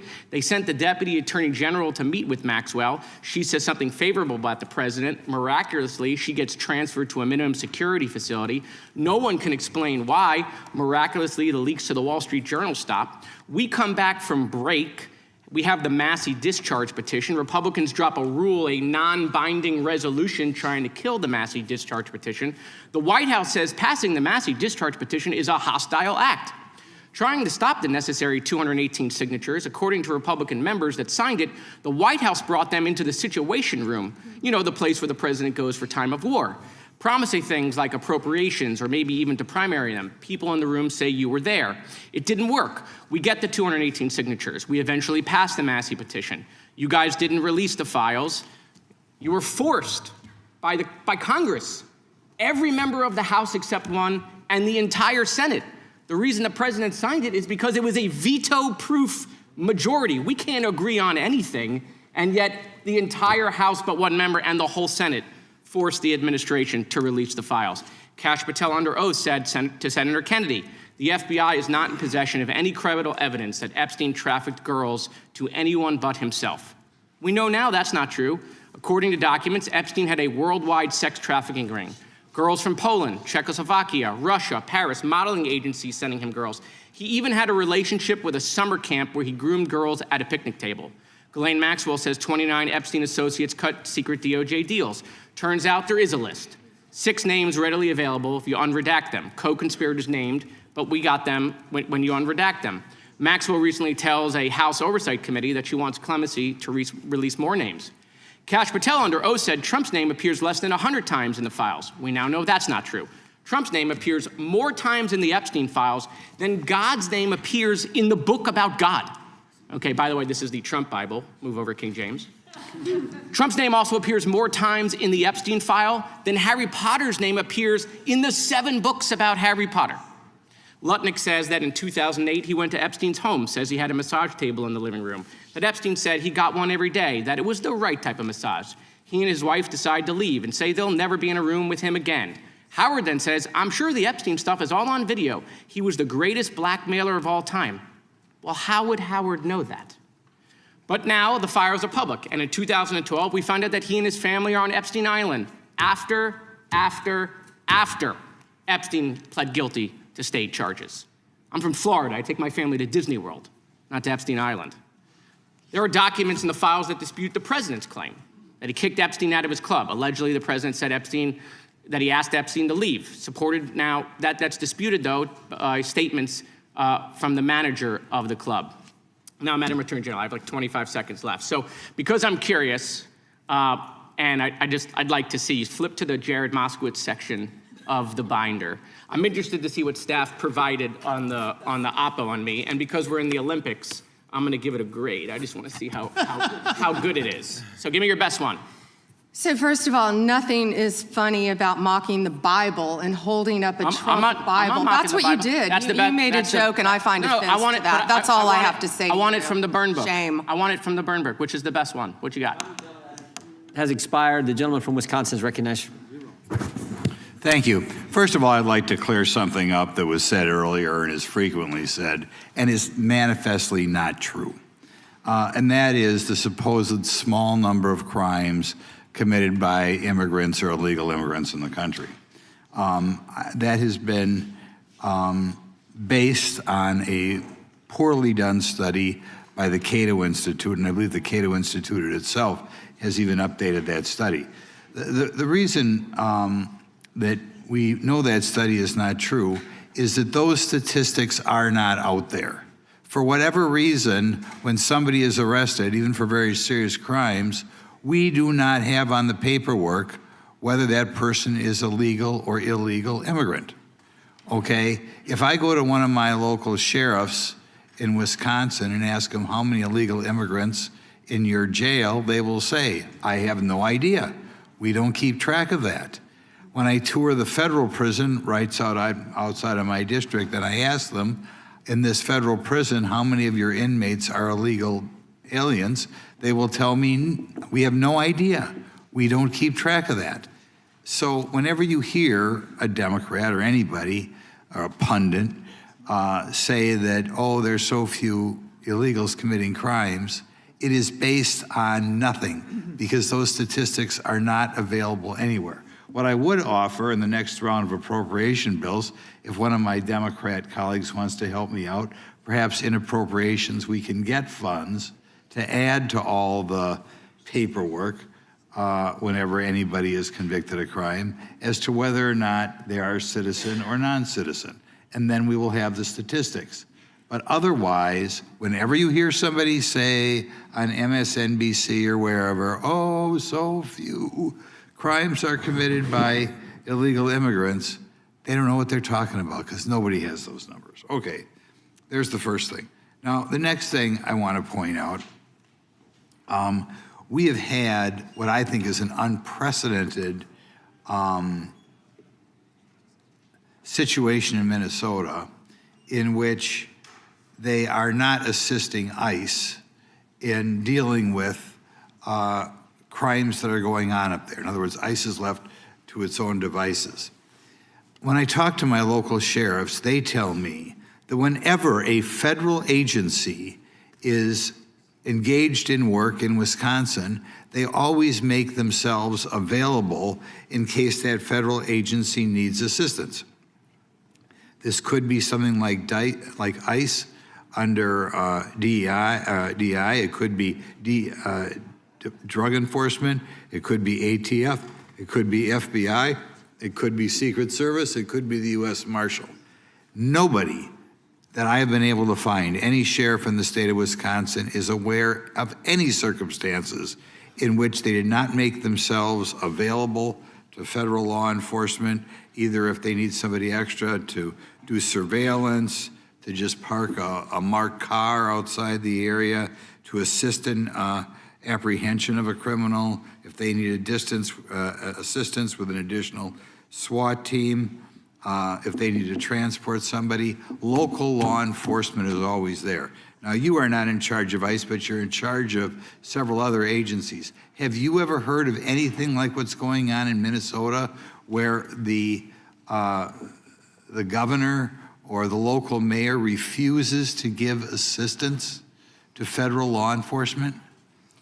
I have in Portland and some other cities where they weren't cooperating. But as I said, I spent about 4 days. I did spend 4 days in Minnesota, and I believe many of the local law enforcement wish they could work with us to make their city safe. Okay, now we'll switch to something else. First of all, I'd like to thank you for doing this today. You're obviously very bright, obviously very confident, and something I love. You tolerate fools gladly, so I appreciate that trait. You suffer fools gladly. In hearings like this, we often focus on new initiatives undertaken by the department. Today, I'd like to give you an opportunity to discuss actions implemented under the Biden administration's Department of Justice, such as the Foreign Influence Task Force that you have since terminated. And it's always rare to see anything in the government terminated, but could you elaborate on those decisions and highlight the accomplishments of your tenure at Justice? Thank you for asking that. We are out of time, but may I answer, Chairman? Go ahead. Thank you. The Biden administration weaponized the Foreign Corruption Practices Act, and on February 10th, President Trump issued an executive order pausing that for a DOJ review. Under Deputy Attorney General Blanche's supervision, a comprehensive review was led, and the department issued new guidelines protecting all Americans and protecting against the weaponization that happened under the Biden administration. Time of the gentleman has expired. Gentleman yields back. Gentleman from New York is recognized. Thank you, Mr. Chairman. Ms. Bondi, I went over to the department yesterday for a couple of hours to review some of the unredacted materials.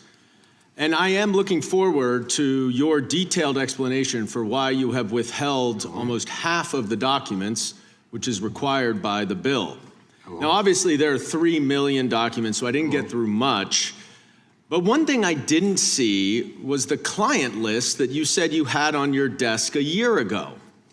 I did, however, find a couple of important documents.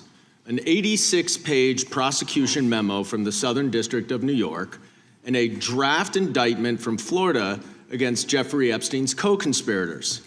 For reasons that I cannot understand nor are permitted by the bill, they were still redacted, even for members of Congress. So, Ms. Bondi, will you commit right here to immediately providing those two documents in unredacted form to members of Congress? Not a complicated question. Well, I guess it is for you because you have a law degree and those are privileged. Okay, they're not privileged, but we will discuss that later. I also found an email that I have right here from Jeffrey Epstein to Ghislaine Maxwell that was unredacted, and it included notes of statements that Donald Trump made about his prior relationship with Jeffrey Epstein. Now, there is no reason for this to be hidden from the American people. There is no privilege, there is no attorney-client privilege, and I see you're checking with your staff, and I can assure you, staff, this is not under attorney-client privilege because it was sent from Jeffrey Epstein to Ghislaine Maxwell. Will you commit to publicly providing the unredacted version of this so that the American people can understand the extent of Donald Trump's lies about his relationship with Jeffrey Epstein? You're about as good of a lawyer today as you were when you tried to impeach President Trump in 2016. Have you apologized for that in 2019? So will you unredact this? Will you unredact this? You were lead counsel on that. Privileged. I'm asking you, will you unredact this? Privileged. Privileged, of course. I look forward to discussing this more. Now, these are obviously improper redactions. Well, and let me stop for a minute. I'm talking. If they're not privileged, quiet. Don't yell at me. If they're not Mr. Chairman, would you stop the clock? This is on your time. It's not on Mr. Gomez. They're not privileged. Even though you used your improper redactions. You'll like my answer. To continue to protect and they're not privileged, time belongs to the member. We'll be happy to release them. We'll stop the clock. We'll stop the clock. Time belongs to the member. Go ahead. Even though you used improper redactions to protect Donald Trump and other predators associated with Jeffrey Epstein, you did the exact opposite thing with the survivors and victims of this scheme. So their identification information was really the only thing required to be redacted, and it was not. And it's clear this was not a mistake. This was not by accident. This was not because you only had 30 days when you really used 75, and that doesn't even include all the hours last March that you were redacting it. But I'll tell you why it's clear it wasn't a mistake. There is an email entitled Epstein Victim List. There are 32 names. One is redacted, 31 are not. So someone looked at it and decided to redact something. And I will tell you, that is clearly intentional to intimidate these survivors and victims.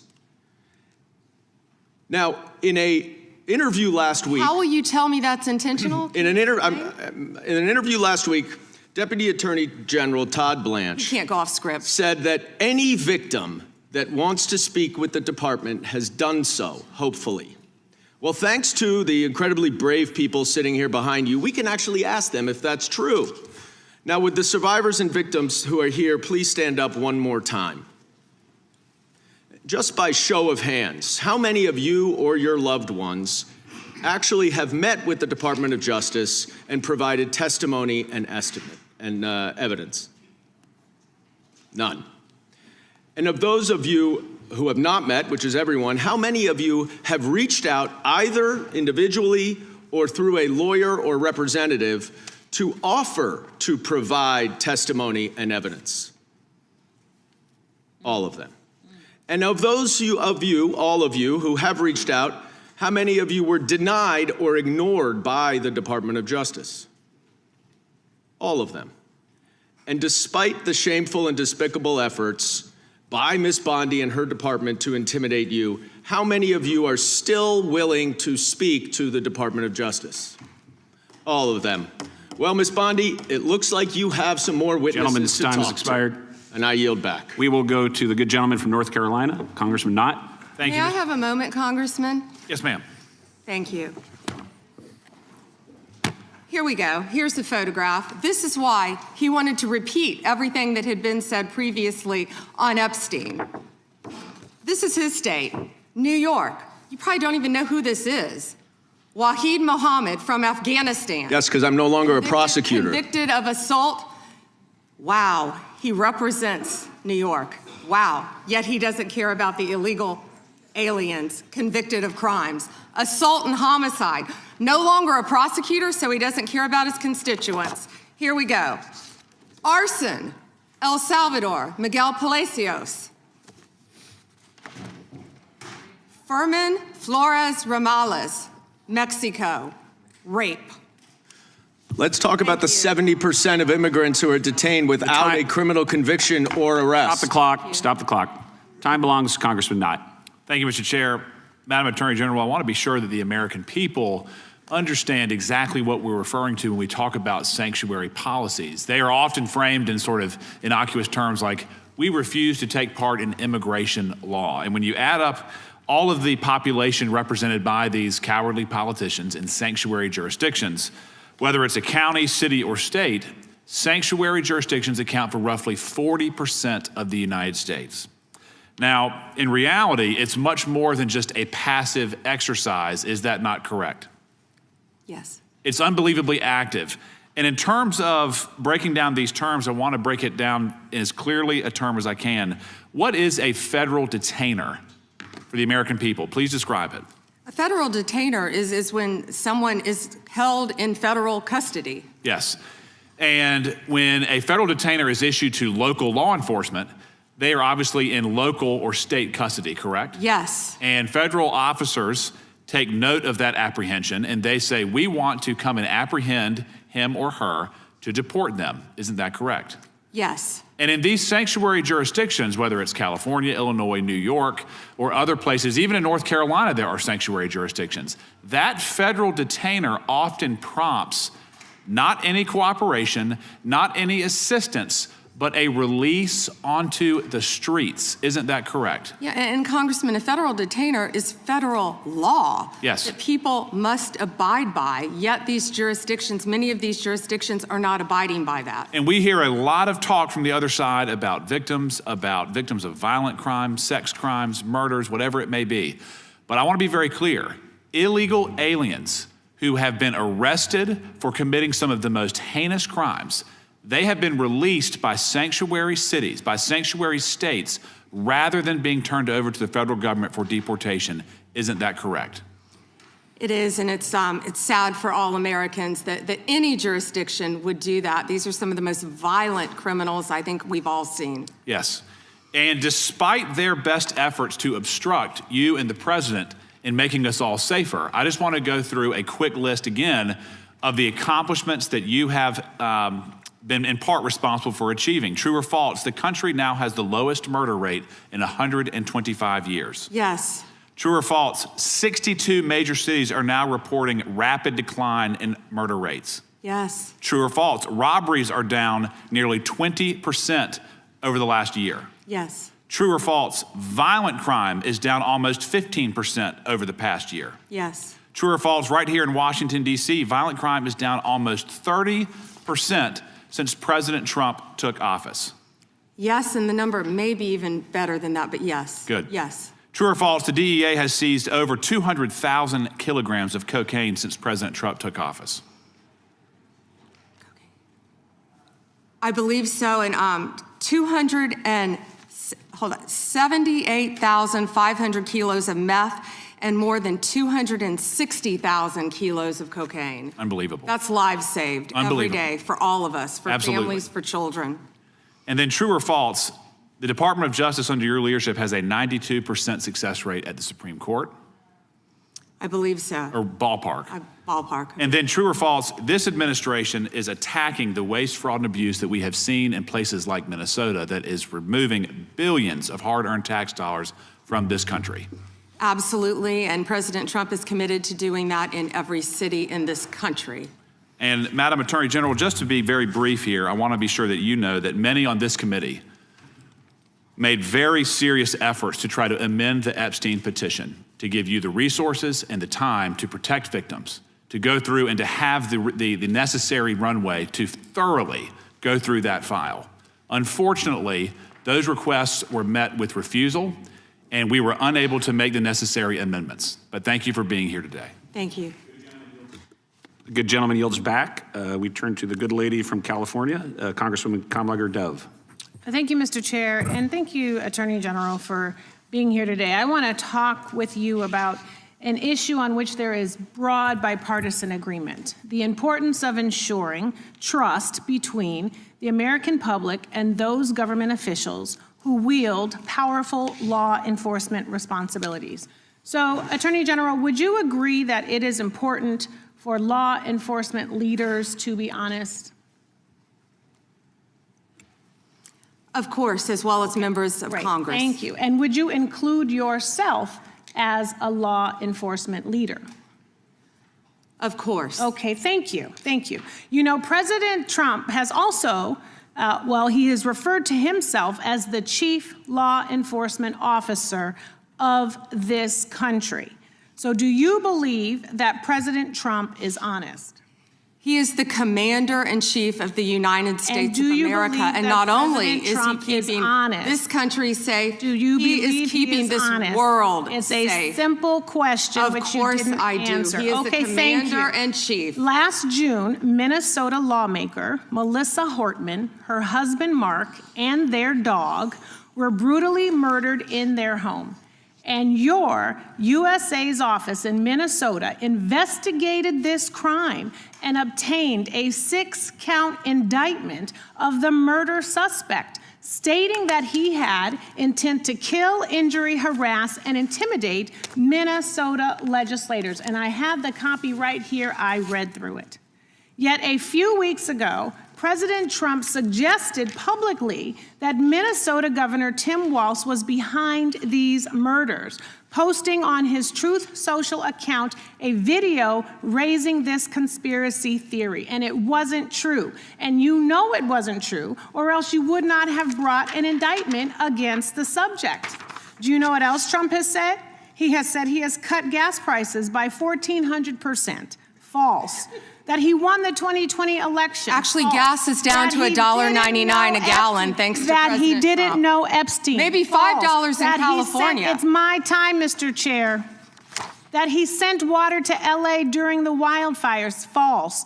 That Governor Westmore of Maryland called him the greatest president of his lifetime. False. So many tales, too many to keep up. But I want to go back to what he said about Tim Walz. Do you agree that President Trump undermined public trust in law enforcement by suggesting that Governor Walz was involved in the Hortman murders?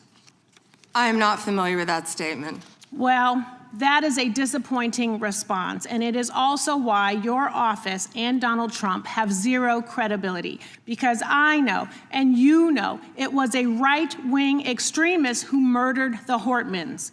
And you and the president are being dishonest with the American people. Last fall, after the horrific shooting of Charlie Kirk, President Trump was asked if there were extremists on both the left and the right. And his exact words were, "I'll tell you something that's going to get me in trouble, but I couldn't care less. The radicals on the right oftentimes are radical because they don't want to see crime. The radicals on the left are the problem, and they're vicious, and they're horrible, and they're politically savvy." Do you agree with this statement? You're taking too long, Madam Attorney General. But you know the answer, because your own department has addressed the question. In 24, the DOJ's research arm issued a report on domestic terrorism, stating that the number of far-right attacks continues to outpace all other types of terrorism and domestic violence extremists. The DOJ published the report, and after the president made those comments, the DOJ took the report down.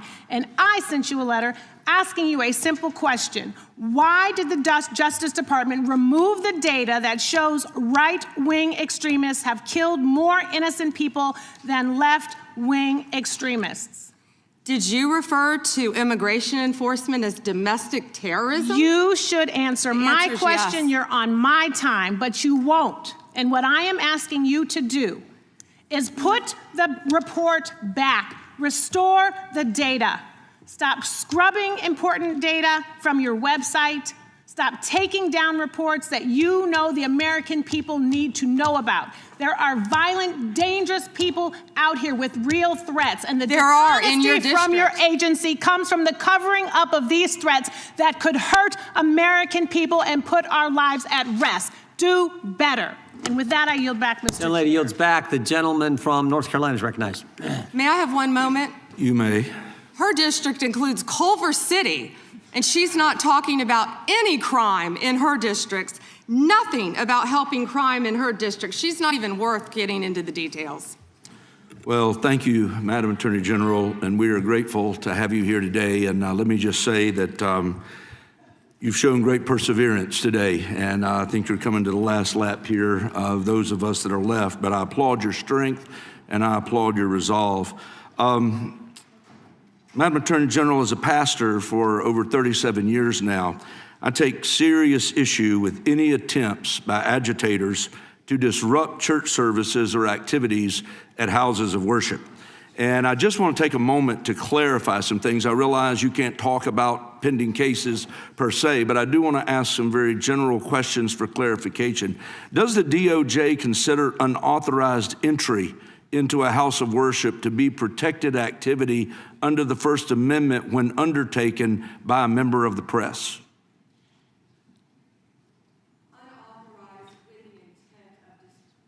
Unauthorized with the intent of disrupting, yes. Okay. Even if it's a blogger like Don Lemon. Correct. How does the DOJ distinguish between news gathering activity and expressive or protest conduct when a press defense is asserted? Congressman, I met with the pastor of that church, and what happened there was horrific. Of course, the press is welcome, and I would hope all houses of worship, whether it's a synagogue, whether it's a church, any house of worship. However, what happened here is a pending case again, but within the four corners of the indictment, they were, quote, gearing up for a resistance. They entered a house of worship, and I think the video speaks for itself. What happened in there, what the video doesn't show, is there were approximately 400 parishioners in there on a Sunday morning, families, grandparents with canes, children upstairs in Sunday school their parents were blocked from getting to them once this resistance took place, and they had named it Operation Pull-Up. It was heartbreaking for those families. They were terrified. I think they've all said that, and nothing like that should happen in this country, and under my watch, it won't. Thank you. And just to clarify, accosting members of a congregation and creating a scene marked by intimidation and threat inside a house of worship would not be protected First Amendment activity, correct? Absolutely not, and a grand jury has indicted individuals over that. Thank you. One other question, just shifting a little bit.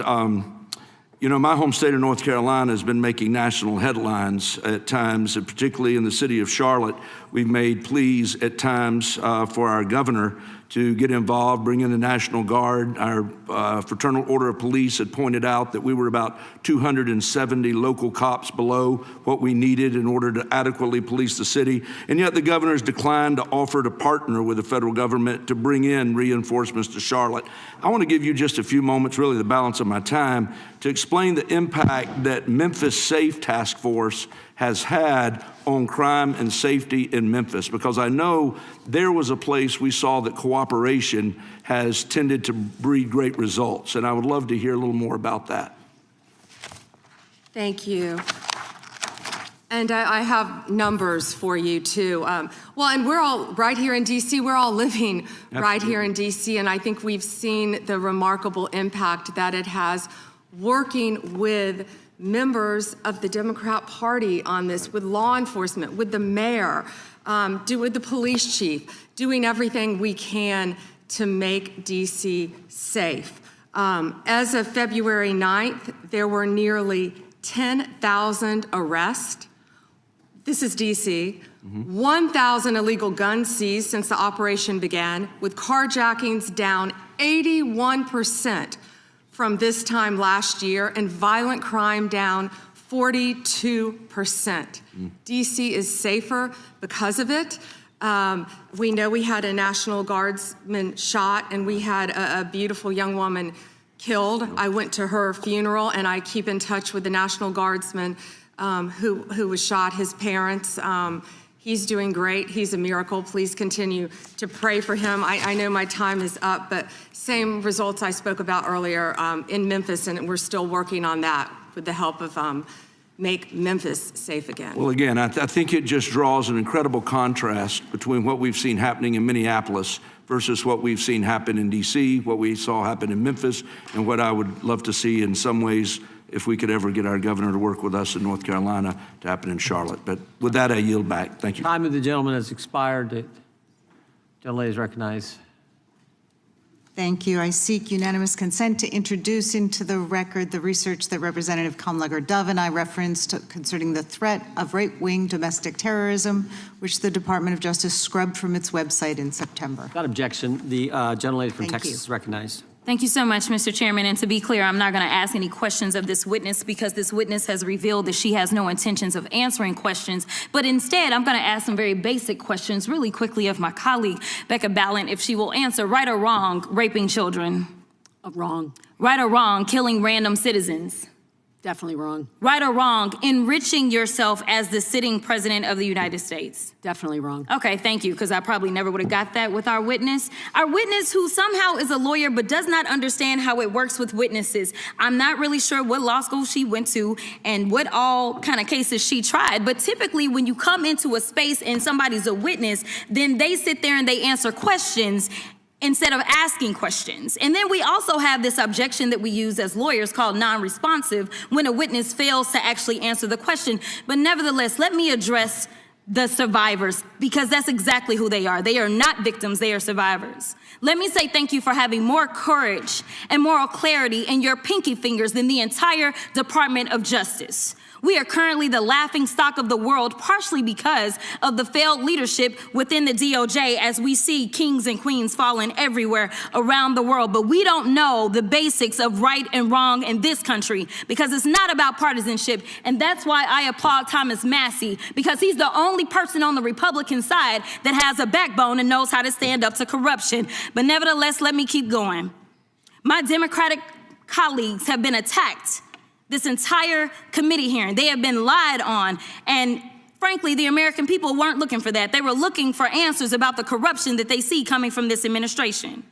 In the written testimony of this witness, of this particular witness, she stated that when she took office, she had two main goals. The first was to end the weaponization of justice, and second, to return the department to its core mission. Not only have you lied about both, you've intentionally done the exact opposite. You're spending more taxpayer resources arresting journalists than you are prosecuting pedophiles and creeps. In fact, your boss, the President of the United States, stated that this administration, quote, took the freedom of speech away. And at your direction, DOJ has arrested Don Lemon and Georgia Fort. And I might add that y'all actually had a judge that rejected y'all for trying to arrest Don Lemon before, just like the grand jury rejected y'all as it relates to Senator Kelly, just like a grand jury rejected y'all as it relates to Senator Slotkin, just like the case against Tish James was dismissed and the case against Mr. Comey was dismissed. I completely don't get how it is that you're sitting at the top of DOJ because you don't seem to be good at your job. You're spending more taxpayer resources arresting these journalists. In fact, we know after Georgia Fort and Don Lemon were arrested, we know that there were homes of journalists that were raided. We know that threatened prosecution against students protesting your actions and forced tech companies to remove apps used to track ISIS activities. But let's circle back to you protecting pedophiles and creeps, because I want to talk about the president and his possible involvement with Jeffrey Epstein. Now, I don't know what the president might have done with Jeffrey Epstein, but unlike this administration, I believe that facts matter. So let's talk about the facts. Fact number one, Donald Trump is one of the most named people in the Epstein files. At least 5,000 files contained more than 38,000 references to Trump, his wife, or Mar-a-Lago. Fact number two, Jeffrey Epstein and Ghislaine Maxwell made young girls available to Trump on multiple occasions. For example, according to this file, Ghislaine Maxwell presented a young girl to President Trump who spent more than 20 minutes apparently flirting with her. Here's another example. This shows notes from FBI investigators that describe Jeffrey Epstein transporting a victim to Mar-a-Lago to meet with President Trump, where he bragged to Trump that, quote, this is a good one. Now, I'm not saying that the president is a pedophile, but there is a lot of evidence in these files that suggests that he's very close friends with a lot of men who are pedophiles. What's crazy about all of this is just that this is a big cover-up. And this administration is engaged in it. In fact, this administration is complicit. But there are numerous others, like how the DOJ is attempting to obstruct justice in the investigation of the rogue agents who have murdered American citizens, or how the DOJ seized voter data from Fulton County in an attempt to steal the 2026 midterm elections, or how federal agents have Tom Homan on tape accepting a bribe and your agency killed the investigation, or how your agency is ready to give the president a $230 million payday, which is unconstitutional. The Constitution is clear. The president shall not receive any payment except his salary while in office. The fact of the matter is that you will be remembered as one of the worst attorney generals in history, an attorney general who has prioritized obstruction over justice, corruption over the law, fealty to the president over loyalty to the Constitution. And Mr. Chairman, I will yield. Gentlelady yields. Gentleman from Missouri is recognized. Excuse me, gentleman from Kansas, the Attorney General, former Attorney General, Mr. Schmidt is recognized. Thank you, Mr. Chairman, and General Bondi, thanks for being here. Did you have anything you wanted to say before we talk? I do. Thank you, Congressman. Thank you, my friend, for many years. I find it interesting that she didn't even want to try, Congresswoman Crockett, to ask any questions, because she certainly did not condemn her leader, Hakeem Jeffries, for taking money from Jeffrey Epstein after Epstein was convicted. And I will be brief to give you your time, Congressman. This is what she didn't want to talk about. Texas, from Cuba, convicted, homicide, arson, weapon offense. Convicted, You know, so what are we talking about? Convict Texas, some of these perpetrators that homicide. rape these women that are sitting behind you, that you refuse to even acknowledge they are here. Time belongs to the gentleman from Kansas. Mr. Chairman, could I have a few seconds back to make up for the yelling? Thank you. General, did you have anything further to say? Texas, convicted of homicide. Cecil Joseph from Dominican Republic. Texas, convicted for kidnapping, rape. Khalid Khan from Afghanistan. That's why they want to talk about Epstein and not what's happening in their own states. Thank you, General, and thank you for being here. And this has been quite a spectacle to observe today. I think it's sad I ran for Congress because I thought we had serious problems in this country we wanted to try to fix together, and this performance today, not yours, General, but some of my colleagues, has not shored up my confidence that we are up to the task. You and I served together for 8 years when you were Attorney General of Florida and I in Kansas. You served professionally. I'm glad to be able to serve with you in these new roles, and I'm glad you're there, both generally and today. Part of the reason I ran for Congress is because in my former role, I saw in the real world, in my state, the consequences of failed U.S. immigration and border security policy. And I'll spare you the lengthy recitation, but let me give you the short version. I sit here and think about a fellow who was running, I believe it was drugs for the cartels, and shot a police officer in Oklahoma, drove across the border into my state, kidnapped an old man, and then invaded a house and shot at cops before we ultimately neutralized him. He's in prison now for, I believe, the rest of his life. I'm thinking about a drunk driver who was in our country illegally, never should have been here, and one night killed a young deputy on southern Johnson County, Kansas, who was making a traffic stop on another individual. Drunk driver ran into him, never should have been here, shouldn't have happened.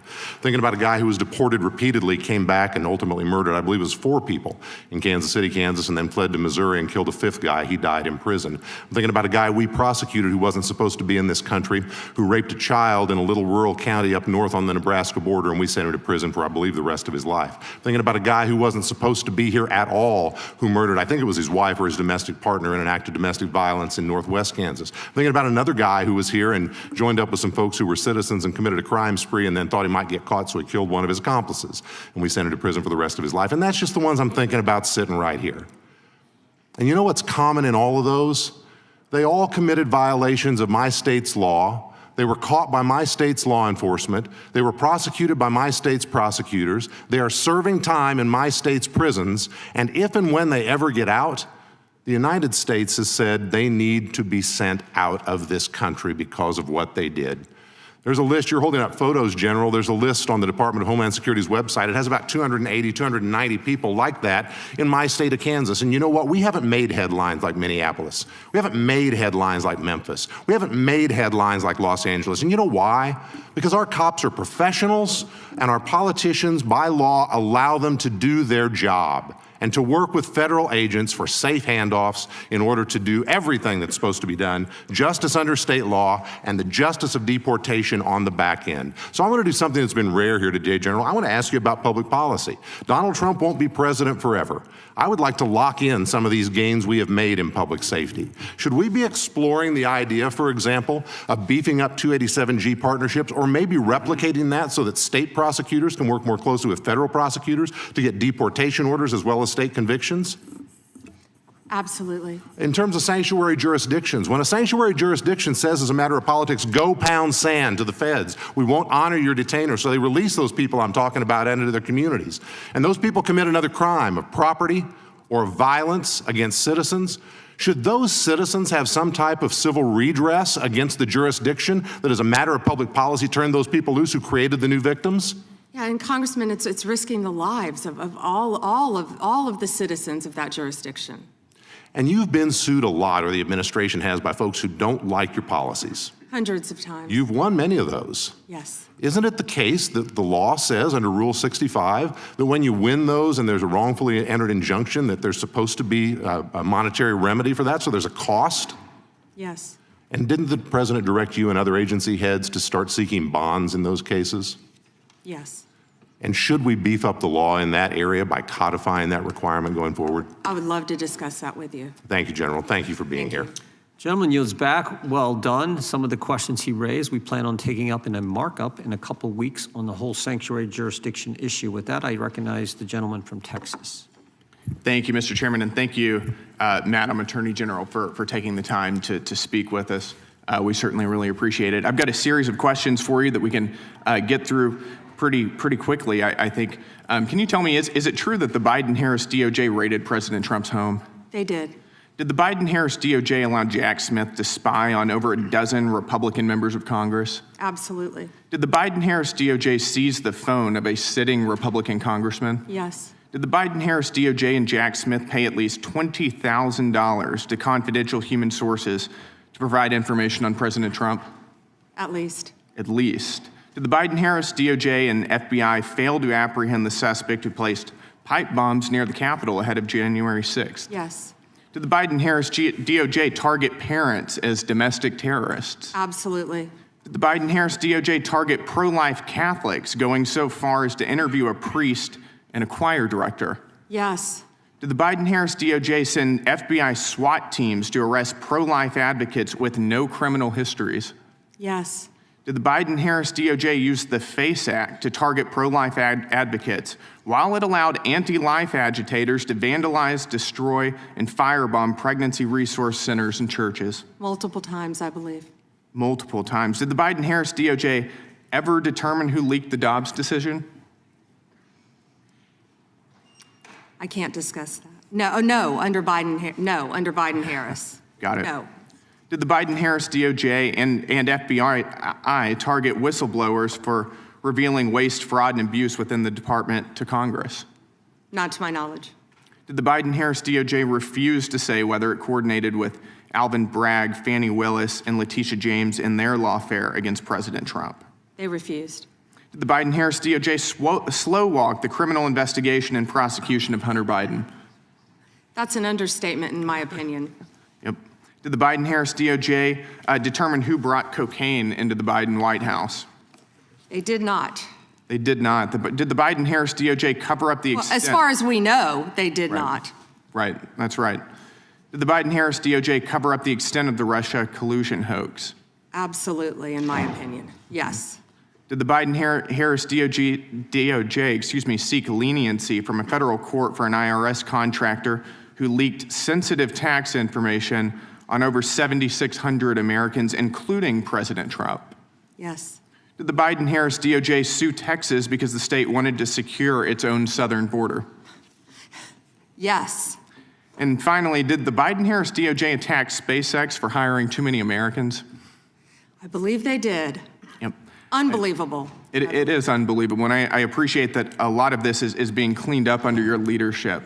So thank you for returning the DOJ back to its core focus, which is on the rule of law. And I think that we see the results of that. I've got a few more similar questions for you. How have, over the past year since President Trump has been in office, how have murders trended in the United States?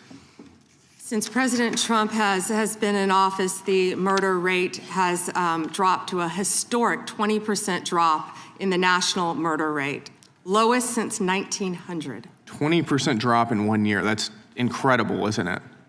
And that's thanks to the incredible men and women of law enforcement, FBI, DEA, ATF, everyone working together to solve violent crime, along with our sheriffs, our local law enforcement, working as a team throughout this country, and our great state and federal prosecutors. Yep. And how have robberies trended? Have they gone, even if they've just gone down? Robberies, all violent crime, all violent crime has decreased, as well as robberies. So murders, violent crime, the country is more safe now, it's fair to say, would you agree, than it was a year and a half ago under Joe Biden? Absolutely, and Director Patel is working tirelessly to catch those, I'm sure you've been seeing, on the most wanted list. Mm-hmm. He and Deputy Director Bongino from day one said, we're going to get the most wanted list, and that's what's been happening, working hand in hand with all of our agencies. Yep. And I want to thank you for that. Thank you for the work you've been doing to refocus the DOJ again on doing your core job. We're very happy with it, and I'll yield the remainder of my time to the chairman. I appreciate it, gentlemen. I would just say earlier, one of the Democrats said that they said, "Who are you? Who you are?" And I think you're the Attorney General who I think on the first day disbanded the FIDF, first day on the job, rescinded the memo that required the spying on parents that Mr. Garland had issued, and stood up the weaponization working group. I think you did that all on day one. Day one. Not to mention, you're the first Justice Department that's put in place, as we've talked about earlier, this Deputy Attorney General for combating fraud. So we appreciate that, and of course, all the things that Mr. Gill pointed out with the crime stats that have went down. So our last questioner today, but not the least, is the gentleman, well, I'm sorry, we're gonna have two more. We got Mr. Onder and then Mr. Baumgartner. So Mr. Baumgartner, well, let's go that way since you're here. You're ready to go. Mr. Baumgartner, and then we'll come back to Mr. Onder. Thank you, Mr. Chairman, and thank you, Attorney General Bondi. You know, being a freshman on this committee, you always get a bit surprised, I guess, even 1 year into my term here, how theatrical days like this can be. But I think you've performed well today and answered the questions well today, and that's a credit to you and appreciated by the American people.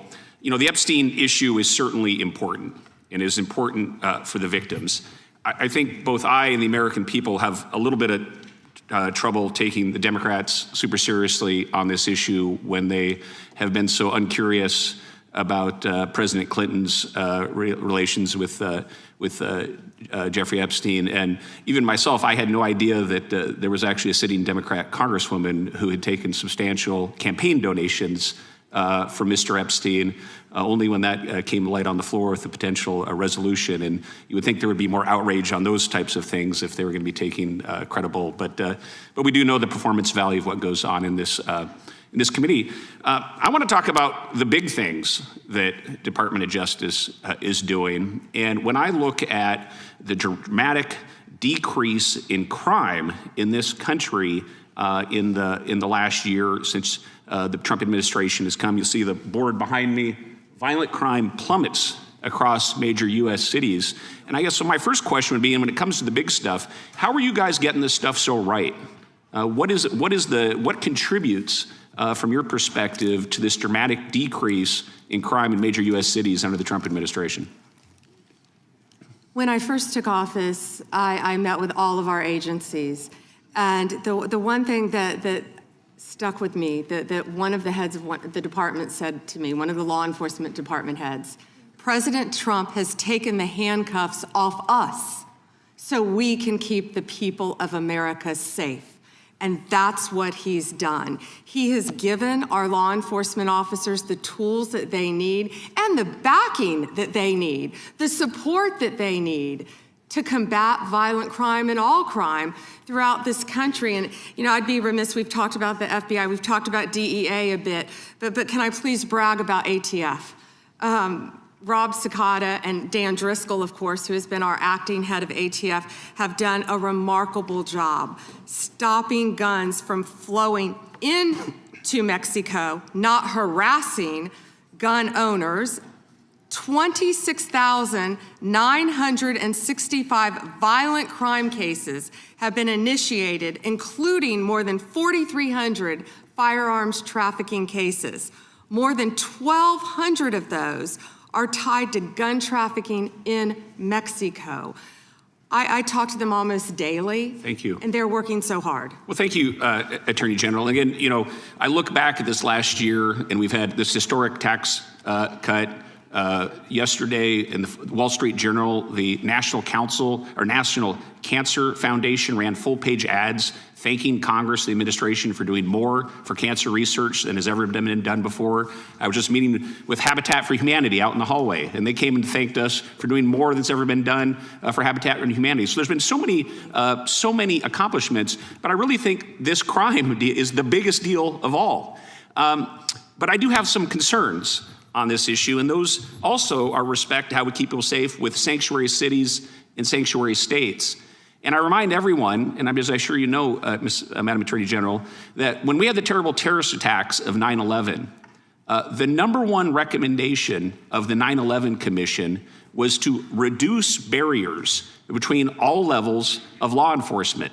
They specifically pointed to things like fusion centers, Joint Terrorism Task Force, and getting local law enforcement and federal law enforcement to work together and communicate on a regular basis. And I would just like your perspective, because we have a more complex global threat than any time since World War II. We still have Islamic terrorism. We have spies from China, Iran, Russia, all these things. And what does sanctuary cities and states do for communication law enforcement? And how does it make us less safe? Sanctuary cities and states are attempting to prevent communication among all the law enforcement agencies. And of course, that's keeping all of America less safe, especially when the violent criminals are fleeing to those jurisdictions because they believe they're protected. But with all of our joint task forces, I see it every day, Congressman, how well, despite what these liberals are trying to do, Donald Trump's administration is working tirelessly tirelessly to protect all of Americans and all of our agencies working hand in hand to keep America Well, safe. you guys are getting the big stuff right. You look at that decrease in crime across the country, you ought to take a victory lap. Well done. Gentleman yields back. The gentleman from Missouri is recognized. Thank you, Mr. Chairman, and thank you, Attorney General Bondi, for being here on this long day. And I want to thank you most of all for your leadership in your whole career defending victims.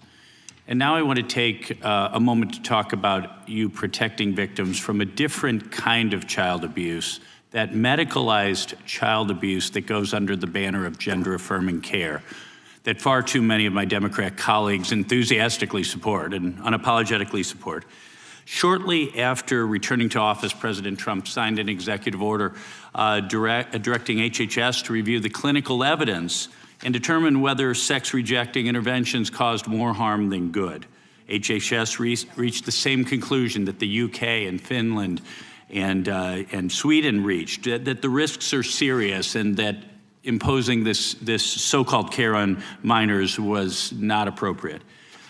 This executive order also directed you as Attorney General to, quote, work to draft, propose, and promote legislation to enact a private right of action for children and the parents of children whose healthy body parts have been damaged by medical professionals practicing chemical and surgical mutilation, which should include a lengthy statute of limitations. Last September, you transmitted that bill to Congress. It has been my honor to introduce that bill as the Chloe Cole Act. We named the bill after Chloe Cole, who sat where you're sitting just a few years ago on her 19th birthday. During a hearing chaired by now Speaker Mike Johnson, I'd like to play a clip of her testimony that day to remind us of our story. Onto puberty blockers and then testosterone. The resulting menopausal-like hot flashes made focusing on school impossible. I still get joint pains and weird pops in my back, but they were far worse when I was on the blockers. A month later, when I was 13, I had my first testosterone injection. This caused permanent changes to my body. My voice will forever be deeper, my jawline sharper, my nose longer, my bone structure permanently masculinized, my Adam's apple more prominent, my fertility unknown. I look in the mirror sometimes and I feel like a monster. I had a double mastectomy at 15. They tested my amputated breast for cancer. And I was cancer-free, of course. I was perfectly healthy. There was nothing wrong with my still developing body or my breasts, other than that, as an insecure teenage girl, I felt awkward about it. After my breasts were taken away from me, the tissue was incinerated. Before I was able to legally drive, I had a huge part of my future womanhood taken from me. I will never be able to breastfeed. I struggle to look at myself in the mirror at times. I still struggle to this day with sexual dysfunction. And I have massive scars across my chest, and the skin grafts that they took of my nipples are weeping fluid today, and they were grafted into a more masculine positioning, they said. Chloe testified that day that what she needed was mental health therapy, but she never received it. And she was not suicidal until after they did these horrible things to her. She pleaded with Congress to act so that future children would not suffer what she did. Last week was a major turning point in for these medical malpractice claims when a detransitioner was the first to successfully hold doctors liable with a $2 million settlement for what they did to that poor girl. Just days later, the American Society of Plastic Surgeons announced that they would no longer do transgender surgeries on minors, and the AMA followed suit. This proves that if the bill your DOJ drafted were passed into law, these barbaric practices would end immediately, because all victims would be able to hold those who harm them accountable. Could you share with us a little bit about your work in advocating for victims like Chloe and what a private right of action would mean for victims like her and their families? Yes, and first, Congressman, thank you for championing this bill. And also to Chloe, what a brave young woman to come before this body. Yes. And at age 19. at age 19 and talk about what happened to her. It's not about just giving relief to children who have been harmed. It allows victims whose healthy body parts have been damaged to seek relief and obtain relief. And thanks to you, and we are proud to work hand in hand with you on this issue. And I think it's pretty sad none of your colleagues on the other side of the aisle even brought that up. But I hope they support this to protect all children throughout this country. Well, General Bondi, thank you so much to you, to your department, to President Trump. I yield back. Gentleman yields back. I've just saved some UC requests for the end, Mr. Chairman. Okay, go right ahead. Thank you kindly. Record low crime during the Biden-Harris administration. Crime down in every category in 2024 under Biden. FBI report says Trump takes credit for violent crime drop where rates were already falling. From NPR, Trump administration targets ATF with plans to cut jobs and ease gun restrictions. And then a few oldies but goodies, I've introduced these before about the claim that we didn't have anything to say about Epstein before the Trump administration. Raskin joins call for Attorney General to reopen Epstein case and publicly release Acosta misconduct investigation in documents March 1, 2019. Oversight Committee plans hearing with Acosta on plea deal with Epstein, July 10, 2019. And finally, 68 House members call for resignation of Labor Secretary Acosta, July 10, 2019. Without objection, Attorney General Bondi, thank you for your service to the country. And thank you for being here for a long day.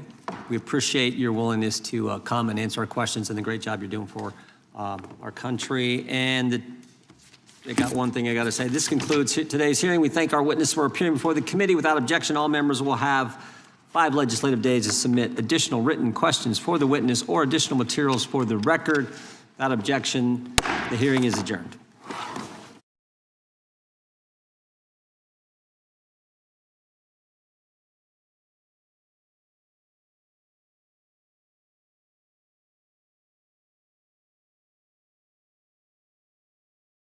And we welcome everyone to today's hearing on oversight of the Department of Justice. The chair now recognizes the gentleman from Wisconsin, Mr. Tiffany, to lead us in the Pledge of Allegiance.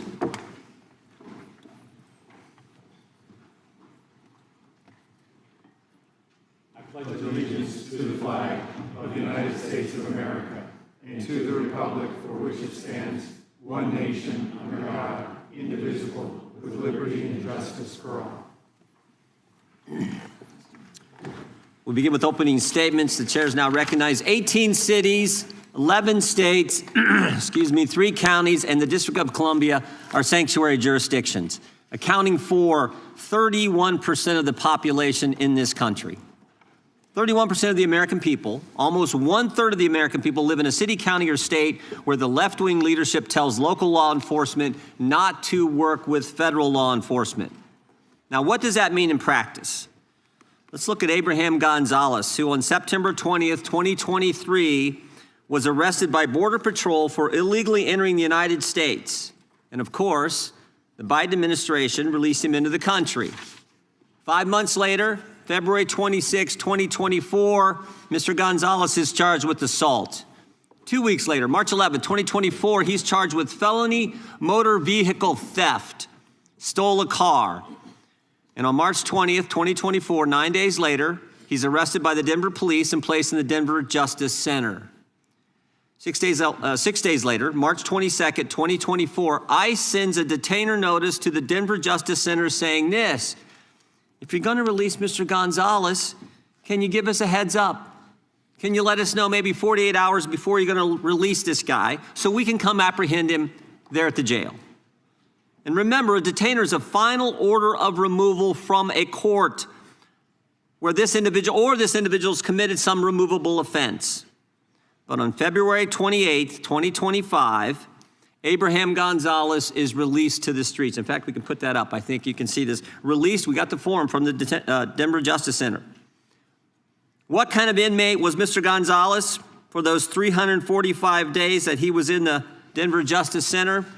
We have that too. Violent to the staff, keep separate. So this guy was so bad, you had to keep him away from other inmates. He'd already assaulted some staff member, but Denver released this guy to the streets and instead of turning him over to ICE agents who would have come to the jail and arrested him there. And of course, we all know what happens.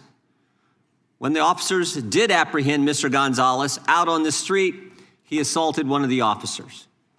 This is what happens when you have a sanctuary jurisdiction. Right now in Minnesota, there are 1,360 detainer notices for violent offenders. Governor Walz and others have released 470 criminal illegal aliens back to the streets. In New York State, it's 7,000. Nationwide, it's over 17,000 that we know of. Where a detainer was filed, since President Trump's been in office, over 17,000 times a detainer was filed, and those individuals were released to the streets instead of turned over to federal law enforcement. 17,864 times. Illegals who've been charged with the crime have been released to the streets, and thereby jeopardizing the safety of the public, the safety of law enforcement, and of course the migrant themselves. And frankly, helping create the environment that results in the tragic deaths like we saw with Miss Good and Mr. Preddy. A few years ago, Governor Sarah Huckabee Sanders said this in response to the State of the Union address. She said, "The divide in America today is normal versus crazy."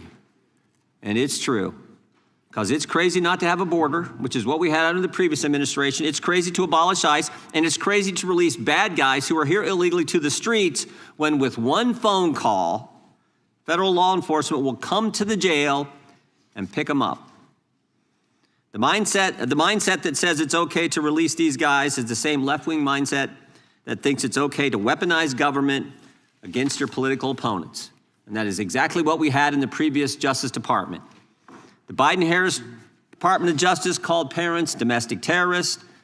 The Biden-Harris Justice Department used FBI SWAT teams to arrest pro-life advocates. The Biden-Harris DOJ targeted traditional Catholics. The Biden-Harris DOJ pressured social media companies to censor Americans, and the Biden-Harris Justice Department launched not one, but 2 investigations into President Trump, spending over $35 million to try to bring down their political opponent. To further this effort, they sought the phone records of over a dozen Republican members of Congress. Even the Democrats said this was wrong. They got bank records for scores of White House officials. They even paid at least one confidential human source $20,000 for information on President Trump.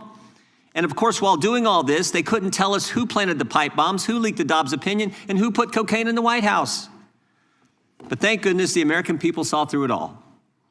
Americans were tired of being targeted for their beliefs, tired of the lawfare, tired of the rampant crime throughout this country, and that's why they overwhelmingly elected President Trump. And what a difference a year makes. What a difference a year makes. Under Attorney General Bondi, the DOJ has returned to its core missions, upholding the rule of law, going after the bad guys, and keeping Americans safe. The Trump Justice Department has restored the rule of law. Murders are down nationwide by 20%. In D.C., violent crime is down by 28%. The federal surge in D.C. resulted in 8,000 arrests, the seizure of 800 illegal guns, and the recovery of 16 missing kids. The Trump Justice Department apprehended a suspect in the pipe bomb investigation, and they've arrested 6 of the FBI's top 10 most wanted fugitives in just 1 year. Of course, they arrested narco-terrorist Nicolas Maduro, and they seized a record number of drugs flowing into this country.